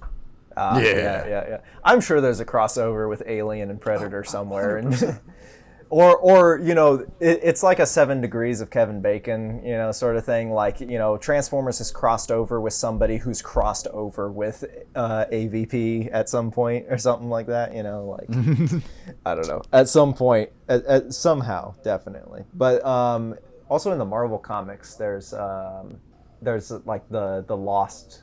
The Land of the Lost or something like that. Yeah. Which is a big thing in Marvel anyway. Yeah. And I think that's where Shockwave and the Dinobots ended up being trapped at or something like that. I don't know, man. Anyway, so it's interesting science fiction stuff to think about is like, how does Dinobot Island work? Is it like moving forward in time? Is that what's causing all these chain reaction, time warps, stuff like that? But we don't get into it too much because because Megatron's like, it's not real. Vaccines give you autism.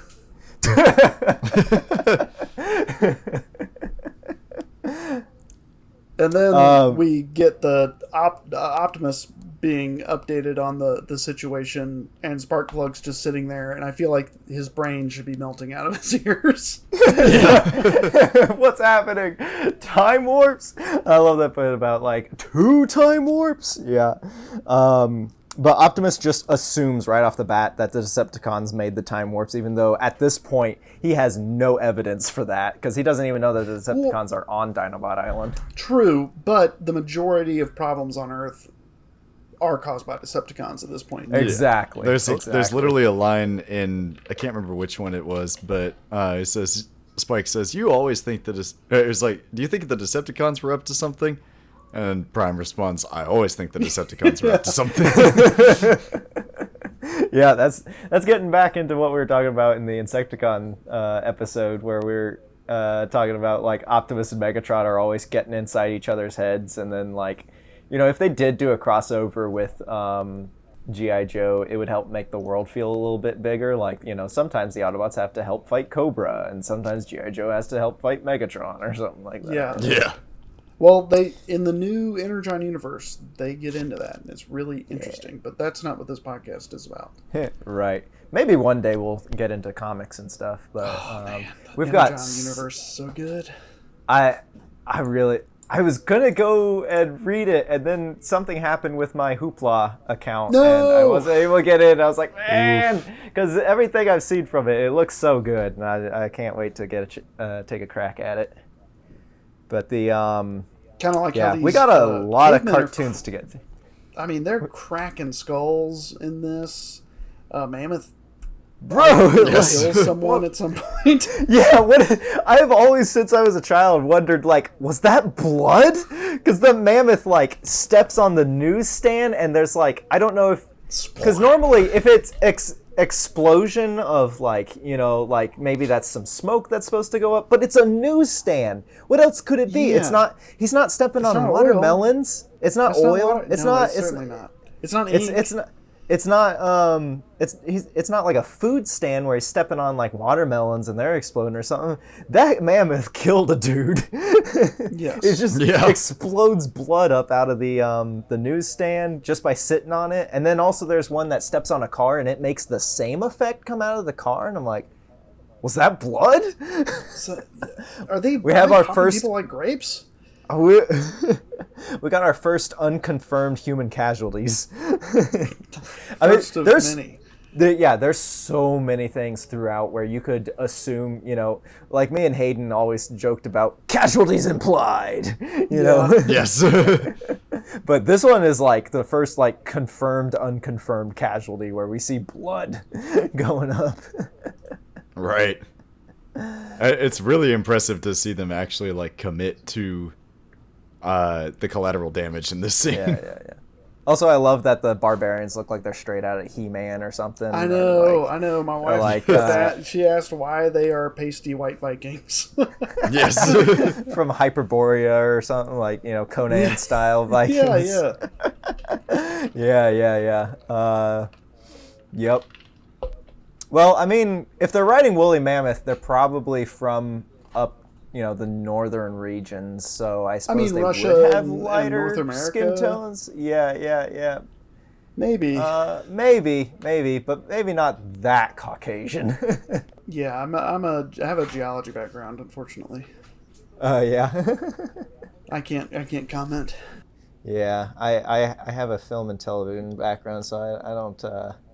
I have even less comment. But thankfully, the Autobots are there to blow these cavemen's minds. Oh wait, no, they react violently. They aren't cowed by walking god figures. Okay, that's fine. Yeah, it's so funny how like everybody, the cavemen, the cowboys, and the pirates are just like, well, I guess we're in the future now. Let's do our thing. They're not fazed at all by anything. Yeah. It's so funny. And do they even know they're in the future? Like, do they know what happened? Why did they go into the orb? The cowboys make mention, you know, oh, we might be getting away faster if we wrangle these new mechanical horses, you know? They don't look like horses, guys. Yeah. Also, why aren't you shooting these people? They're bandits. Why aren't the Hells Angels shooting these guys, by the way? And then pirates, for some reason.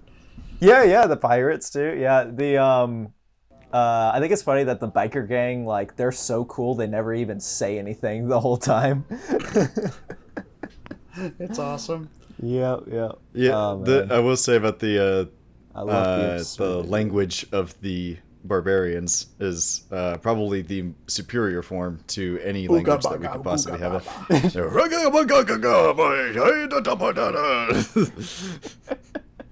It's so It's good. fantastic. Jacob, I love your note here about what your wife said. Yes. Yeah, she did compare me to the caveman. Also, Huffer, of his own admission, states that he is one of the strongest of the Autobots, and he puts Yep. it to good use in this episode. Move Yeah, on, yeah, Mammoth. yeah. Yeah. Also, we find out that Optimus can fit 3 mammoth in his trailer. Yes. I love how they just shove them in there. And they shoot a gimmick into the warps. Yeah, they shoot an interesting, weird little like triangle harpoon thing comes out of their laser beam and stuff. And I forgot So, one thing. Since we're recording this remotely, I don't have access to my Transformers Universe, which is the profile book from the 80s that Marvel put out alongside the comic book. Cool. Yeah, I have it in the reprint run when IDW reprinted all the Marvel comics. And I figure that's probably closest to what the original like profiles say of their powers and stuff. So I was going to look up Sunstreaker and Hound's powers again to try to figure out why are they able to stop a time warp with their laser beams and stuff, you know? But I forgot to bring it. If I had to guess, it's because the writers needed it to work. Yeah, Exactly. exactly. I was going to do some theory crafting, but I don't have it with me at this moment, so I guess we're going to skip reading profiles. I mean, it's a hard like construct that Sunstreaker is shooting. I can't remember what he calls it, so it kind of makes sense that it would be able to hold open this extra dimensional rift if you could harden light. Yeah. At the very least, he's feeding more energy to the time warp, and that might be keeping it open longer. Yeah, I mean, that makes sense to me. Yeah. Either of those seem to be a plausible explanation as to why they're able to hold the time warp open for longer. And then we get Chip. He And explains then we get everything. Chip. Yeah. Chip is Chip. back. Yeah, that's what we need. We love a diverse range of cast members. Yeah. I'm always very impressed at Transformers G1 and G.I. Joe. You know, for the time period that they were made in, they have a good diversity of characters in them. You know, not just like different, racial features, but also like with Chip being Differently abled people. Yeah, differently abled people, different body types on people and stuff like that. Yeah. Sparkplug, You know, he's a bigger guy, you know? Yeah. You know, a different age range. They're not ageist, you know, because like you've got Spike, who's the young guy, but then he also grows up and becomes an adult, and Sparkplug's an adult, and he's one of the main characters. And then, you know, and not just in the character designs, but like also the voice cast is very diverse too, you know? Yes, it is. You got people from, you know, A lot of different communities are represented. Yes. Yeah, in the voice cast, you know, and that's very important. That's why a lot of people got, you know, people from all over are attached to Transformers and to G.I. Joe and stuff like that, is because, you know, that was somewhere that they could, and, you know, that might just be a byproduct of having so many characters, you know, because you have so many toys.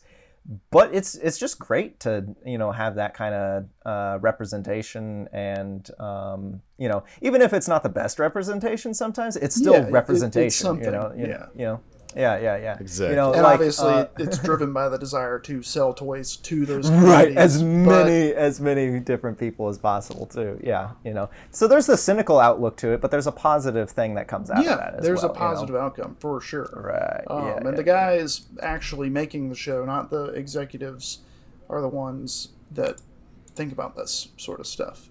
Right. And it's a lot of the recent interviews have just been really fascinating for Oh yeah. A lot of the stuff they've been putting out for the 40th with like getting to interview a lot of the voice actors and stuff about, you know, just hearing them tell their stories from behind the scenes and whatnot. Yeah, it is. it's been nice. It is awesome. Yeah. It's pretty neat. Pretty neat community aspect. And of course, the Transformers. science bots. Come on now. The science bots. I love that we Science get Squad. like some, Love you know, sort of semi-civilian type. You know, Perceptor and Yes. Beachcomber, of course, they can fight, but they're also That's not they're their doing function, science. primary function. Yeah, Yeah. their primary function is doing science. You know, you got this guy that turns into a microscope, and you got, you know, Beachcomber who just wants to hang out and do science, and you know, everybody gets name dropped in this episode. You know, oh, here's the 85 line of toys. You know, Yeah, and exactly. you know, and we always love seeing Chip show back up. And I love that Optimus actually gives the consideration when he's talking to him, like he considers the possibility that it could just be a freak event.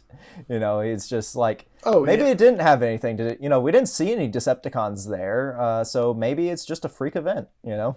And then, of course, possible. you know, it is the Decepticons, because we That's 'cause gotta... he's a good leader. He considers all possibilities. I will be right Yes. back. Right. Okay, yeah. Y'all go keep ahead. talking. I'll be right back. Yes. So we have a huge introduction in this episode. This is like the dump of so many season 2 characters. Right. We have Beachcomber, Perceptor, Trax, Sea Spray, Red Alert, Warpath, Smokescreen, and Inferno are all introduced in this episode. Some get more of like Perceptor and Beachcomber get their like little bio introductions where it's like, hey, I'm a geologist, or hey, I'm a scientist, sort of thing. But it's all the Autobots that get this sort of treatment. The Blitzwing shows up at one point in the episode, but the Coneheads also do, Ramjet, Thrust, and oh gosh, I'm blanking on the other one's name. Dirge. Dirge. Dirge. Yeah, they don't really even They all- get dialogue in this episode. Yeah, Well, they all except just for kind of like one of them show says, up. like, I got a bad feeling about this or something, right? Right. Yeah. But yeah, they just kind of like get plopped into the background and everything. Mm-hmm. There's not really any fanfare with it. Yeah. But I kind of like that too, where it's just like, yeah, they're here. It's like we kind of talked about that in the Insecticons episode, but I'm they're here there, now, and you they're gotta there to deal with stay. it. Yeah, deal with it. Yeah. Warpath definitely gets a very fun introduction. Oh, yeah, absolutely. With his just rampaging puns. Yep. And like we talked about previously when we were analyzing the theme song, I assume that the Autobot and Decepticon logo flying from Cybertron to Earth in the theme song is representative of all these new characters showing up. Like they came from Cybertron, or they came from beyond the solar system or something. Since we also figured that Jupiter captured Cybertron after it flew out of Earth's orbit. But yeah, also. Speaking of previous episodes, I had previously mentioned that I thought there was an episode where the volcano top had a door on it that slid open, and it's this episode that has that. There is a door on top of the volcano. Probably inspired by You Only Live Twice, the James Bond, the very racist James Bond movie. Oh no, the opposite of the praise we were just giving to Transformers. Yes. Yeah, but And then Megatron learns that it could, destroy the Earth, and he's like, "We'll go somewhere else." And then I was destroying the Earth. And it's like, no, Megatron, you can't go anywhere else because it'll destroy the galaxy. right. The stakes escalate so much in this episode. It's just like, In 2 sentences. Now it's gonna destroy the galaxy. Okay, sure, yeah. Because that was his plan in a previous episode, the core, where he was going to, like, if drilling to the Earth's core destroyed the Earth, he'd just space bridge back to Cybertron and just get out of there. It suits my needs. Who cares what happens to the planet? Exactly. But I like that the whole island is kind of revolting against the Decepticons. Like, it's even beating them up at some points. But yeah. They know something weird is going on, for sure. For sure. Yeah, I like that the Dinobots are just like, well, time for us to get back in the story and How are we gonna do that? Yeah. Yeah. So do you think that the tar just evaporated, or did the I think it the burns Dinobots away. have to like burn them? Were they burning it from the inside, or did it just burn away? I think they were while using their all flame the, breath. Island problems.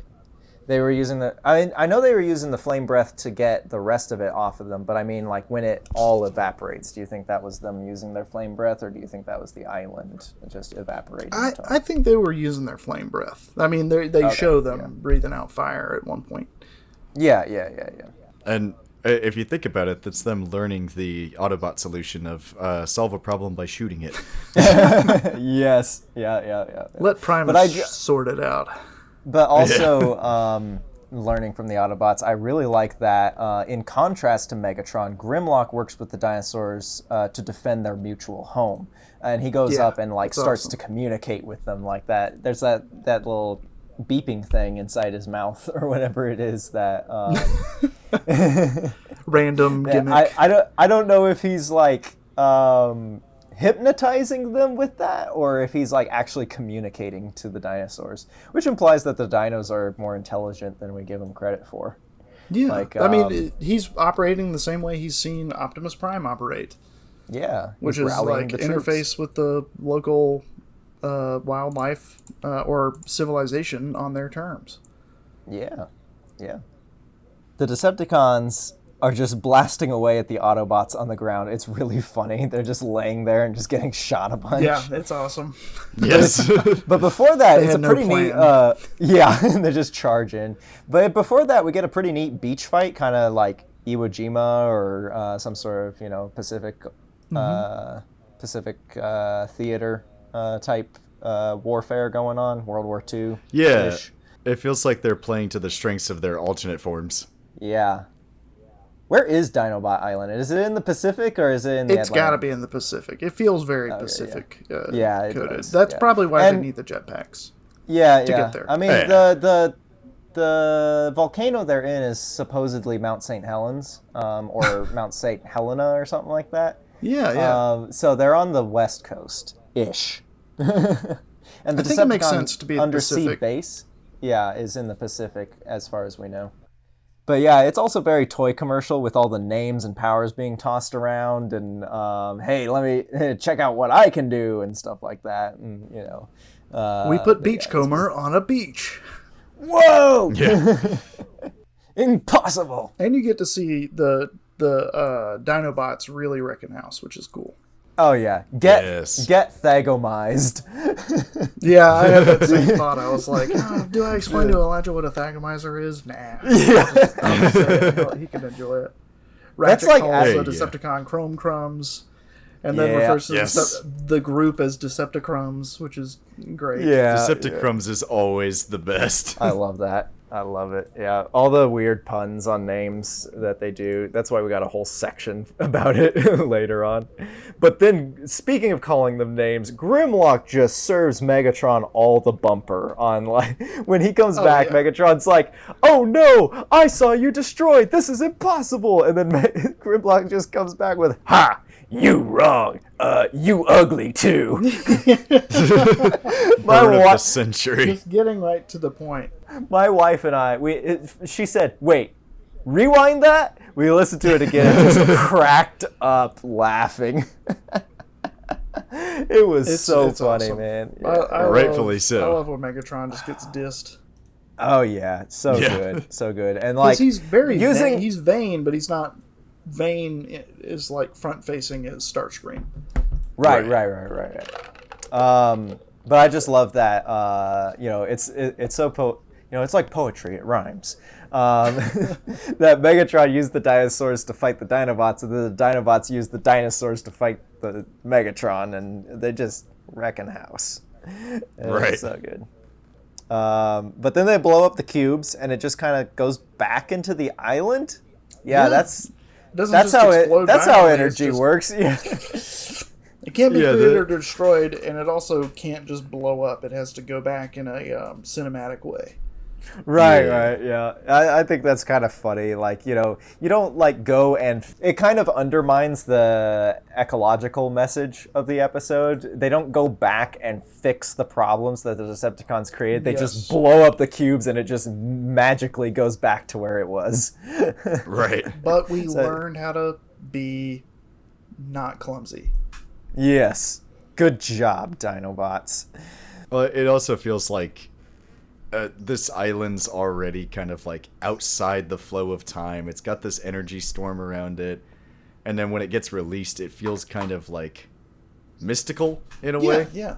And like there's something about this island that feels very much like the core of nature, like natural forces and stuff. And it's kind of cool that they have that like extended shot that makes it feel a little bit more like, question mark. Maybe there's something more to this island, but who knows? Mystery of the ocean. Yeah. It's just it's yeah. out there. You can't get. Well, actually, you can get to it after you leave because they do that 3 times in this episode.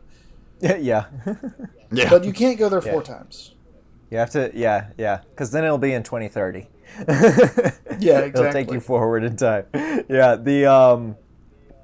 that was one of my questions, was why don't they let the Dinobots, like in Transformers Animated, the Dinobots ended up living on Dinobot Island, but Dinobot Island I don't think had actual dinosaurs on it. They just call it Dinobot Island because the Dinobots lived there on the island. Mm-hmm. It was some island out in Lake Michigan or something like that. Maybe they were on Mackinac Island. I love that. Yeah, but anyway, so I would say that would explain why the Dinobots aren't in every single episode going forward in the base or whatever, because they do take them back to the base after this, and maybe that's why, is because Dinobot Island is continuing to drift away in time, either forward in time or wherever it's going, sideways in time. It's going through parallel universes. It's like the island in Lost, when they just start warping through We didn't time. mean to spend all this time here. We didn't mean to explain all this. Whoops. Help! I accidentally did 3 more seasons. Yeah, exactly. Anyway. But yeah, it wraps up the arc of the Dinobots having to prove that they've mastered their powers and grown so that they can live beside the Autobots in harmony again. But it does seem like a good idea to leave them to guard the island in case Megatron comes back for it again and causes more time warps. But I think our theory of just it's going forward in time so they can't get to it anymore. Like the Dinobot Island actually just leaves. Maybe destroying the Energon cubes, that massive release of energy, unanchored the island, Oh, yeah. Yeah. Or the island's on top of a giant transformer that moves around, like in the Dr. Dolittle movie. Ooh. Or it's actually covering the face of a giant robot that was sent to observe planets and bring back information to heal a planet that broke into 3 parts, but got stuck there and now is going to have biomechanical elemental heroes have a little island. So you're saying this is the on it. Bionicle tie-in? This is the Bionicle tie-in. Dinobot Island is Matanui. Yeah. That explains the hard Perfect. pivot in the last years of the franchise. Yeah, man. Yeah. They were even going to have biomechanical dinosaurs in one of the last series, but they were on the other planet, the jungle planet that they were going to. Which there's also a jungle planet in a Transformers series. So That's true. Yeah. Wow. It all rhymes. It's like poetry. Yeah, the ultimate Bionicle Transformer crossover. I already wanted to live on Dinobot Island, but now I really want to live on Dinobot Island. Yeah. Yes. Yeah. Good stuff. Awesome. Yeah, all in all, I think it's again, it's encapsulates everything that Transformers has to offer. Nonsensical sci-fi adventure that's still reasonably well executed. Time travel. Yep. Gonzo situations. Sincerity in character interactions. a absolutely stacked cast of Yes, people. it's awesome. Everybody gets a And cool moment. yeah, there's very fortunate to have seen this first. Yes, but and also ties up a existing character arc in a not really subtle, but more of just like puts a neat little bow on it. Doesn't really draw too much attention to it, but it's like, yeah, now the Dinobots are fully integrated into the Autobots. They are Yeah, they're part of equals the now. team. So do you think Yeah. that this should, timeline-wise, do you think that this these two episodes should come before their interaction in the other episodes? You know, the Atlantis Arise and because they get along with the Autobots really well in those episodes. Day of the Machines is the other one, I think. Well, they're not in the arc messing stuff up actively in those episodes. Yeah, true. To They my are recollection. outside playing football though. In Atlantis I Arise. hate when they do stuff like that, which is part of the reason I don't like the next episode y'all are going to talk Really. I think it's a good. The it definitely needs to come after War of the Dinobots and maybe after Ultimate Doom, because he kind of puts up a fuss about helping the Autobots in there. Yeah. But it seems like this could come before the other season 2 Dinobot episodes, because they work together pretty well as a team in those episodes. And then the other one, Desertion of the Dinobots, might even maybe come before this, because this really feels like it kind of wraps up their dissension with the Autobots. Yes. But Desertion of the Dinobots feels like it needs to come after Atlantis Arise and Day of Machines, because they're so tired of always being called on to clean up the Autobots' messes. So. Oh, yeah, which ties back into our questions earlier, like, were they created to be laborers? And, like, are they a subservient race of Autobots? Like, at least in the timeline of the cartoon up to this point, they were created as an experiment. Right. Like, can we make a dumb version of us, based on these dumb creatures? It is really weird. And they get dumber in season 3 also, post-movie, which might be because they become very intelligent and very socially integrated into the Autobots throughout season 1 and throughout season 2, which is part of their character arc. And my theory is that because Wheeljack dies in the movie, he's not around to continue making upgrades to their brains, so their brains are slowly decaying, and that's what's making them dumber in season 3. So it's like, Wheeljack, why is that part of your thing? Right, Why would you do that? It's just evil. kind of. Yeah. And it kind of ties into the Fallen, but right. It kind of ties into the Vector Sigma, is that like the Vector Sigma can give them full personalities, but because they built the Dinobots from scratch, they were never going to be able to reach that level of sentience or something like that. Yeah. And they constantly needed more modifications and then also more social training and stuff. Yeah. So it's really kind of a sad story with the Dinobots overall. They didn't ask to be made. Yeah. It's definitely in line with the original Mary Shelley Frankenstein story, you know. Very It's much. very interesting. A lot of interesting subtext with the Dinobots that I really Very much the like to dig into. horror of creation. The horror of being alive. Yeah, I don't know what that's like. I'm just built different, I guess. And on that grim Certifiably. note, anything else you want to say about Dinobot Island? No, I mean, I want to live there. I want to hang out with my boy, Grimlock. Yeah. Do you think you'd survive better than Spike, though, on Grimlock? Yeah, of course on I would. Dinobot? I've read a book about dinosaurs. I know some little bit of survival. Yeah. I think so, too. Yeah. I'm not a sheltered loser. No, I'm kidding. Speaking of, I forgot you mentioned earlier, like, why does Sparkplug let him go to Dinobot Island? Well, the same question could be, why does Sparkplug let a 14-year-old work on an oil rig? Yeah, well, it's 'Cause the that's Reagan where he years, is. so child labor laws were a little laxer. I feel Yeah, like. yeah. I mean, without the Reagan years, we wouldn't have Transformers, right? You got that right. It's a double-edged Best thing you ever sword. did. Yeah. It's like that meme where the guy's like the Muppets looking over his shoulder, like, "Uh-oh," you know. It's like whenever people are dissing on the Reaganomics, and you're a giant Transformer fan, just I'm gonna be Just like- quiet in this conversation. Yeah. He's like, oh no. Oh, that's so yeah, funny. yeah. Anyway, yeah. So with that, we will take a break, and when we come back, we'll discuss the Master Builders. But Jacob, you say you're running short on time.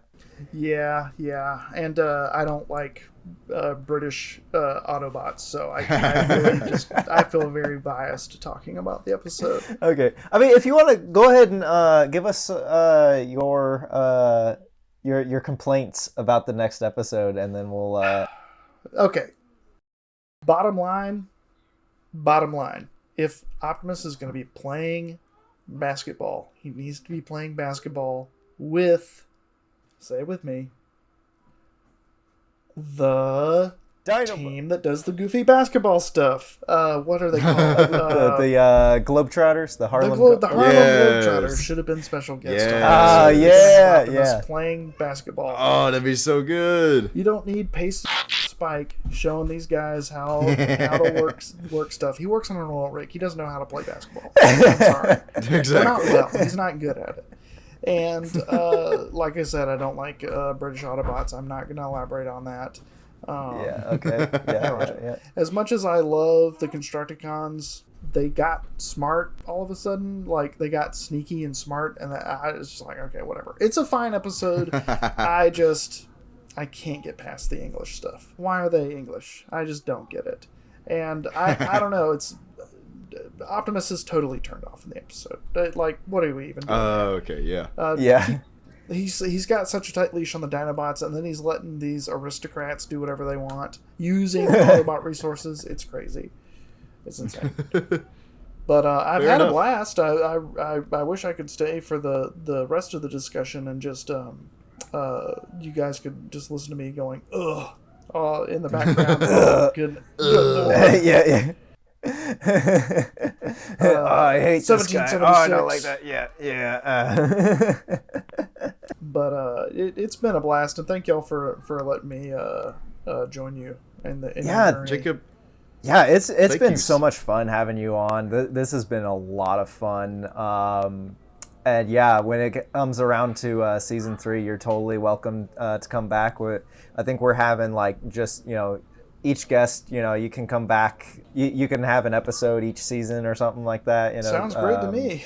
Yeah. So, Yeah. I mean, unless we have a guest on that we're like, oh, we never want them on again. But but no, for And you, you have. this is It's just that's why you had to re-record that episode. yeah. Well, the episode of They who shall episode not be 2. mentioned. Yeah. Well, yeah. Oh man, you shouldn't have let them know that we had to re-record that episode. Yeah. It's not the This will be first in episode of bloopers, season nobody 2 will where it listen to it. accidentally deleted itself. It's totally not that episode. right. No. Jacob, it's been fantastic having you on the podcast with us, and we definitely would like to have you back in season 3 for one of our episodes there. When we get around to that, we'll send you the episodes list, and you can pick which one you want to be on. Awesome. Sounds great. I can't wait, guys. Indeed. Thanks so much for joining, Jacob, and it's been a blast. Hey, everybody.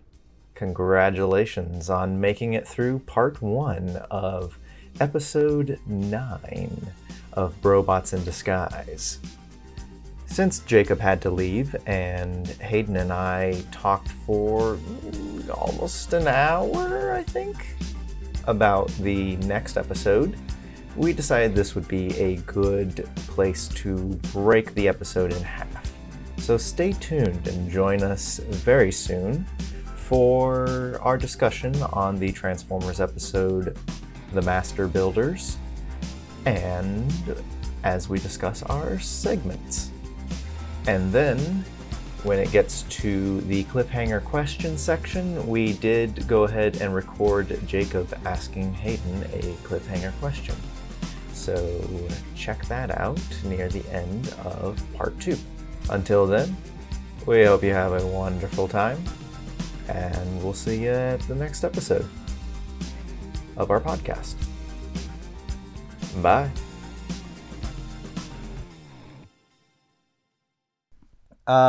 We are starting discussion of Dinobot Island Part 2. Jacob, would you like to read our synopsis? I would. Here, let me skip past Dinobot Island Part 1 real quick. That's one for the bloopers kids. Clapping on through to the other part. All right. Indeed. Jacob, it's Now- been... Until then, Jacob, Now, it's been bef- fan... Oh, sorry. Sorry. Let's take it from the top. Yeah. From the top, what would you like to say? Oh, nothing. I kept interrupting what you were trying to say. I've said Okay, what I need. yeah, I've said what that's I good. need to say. Yeah, he's complained about the British Transformer. yes.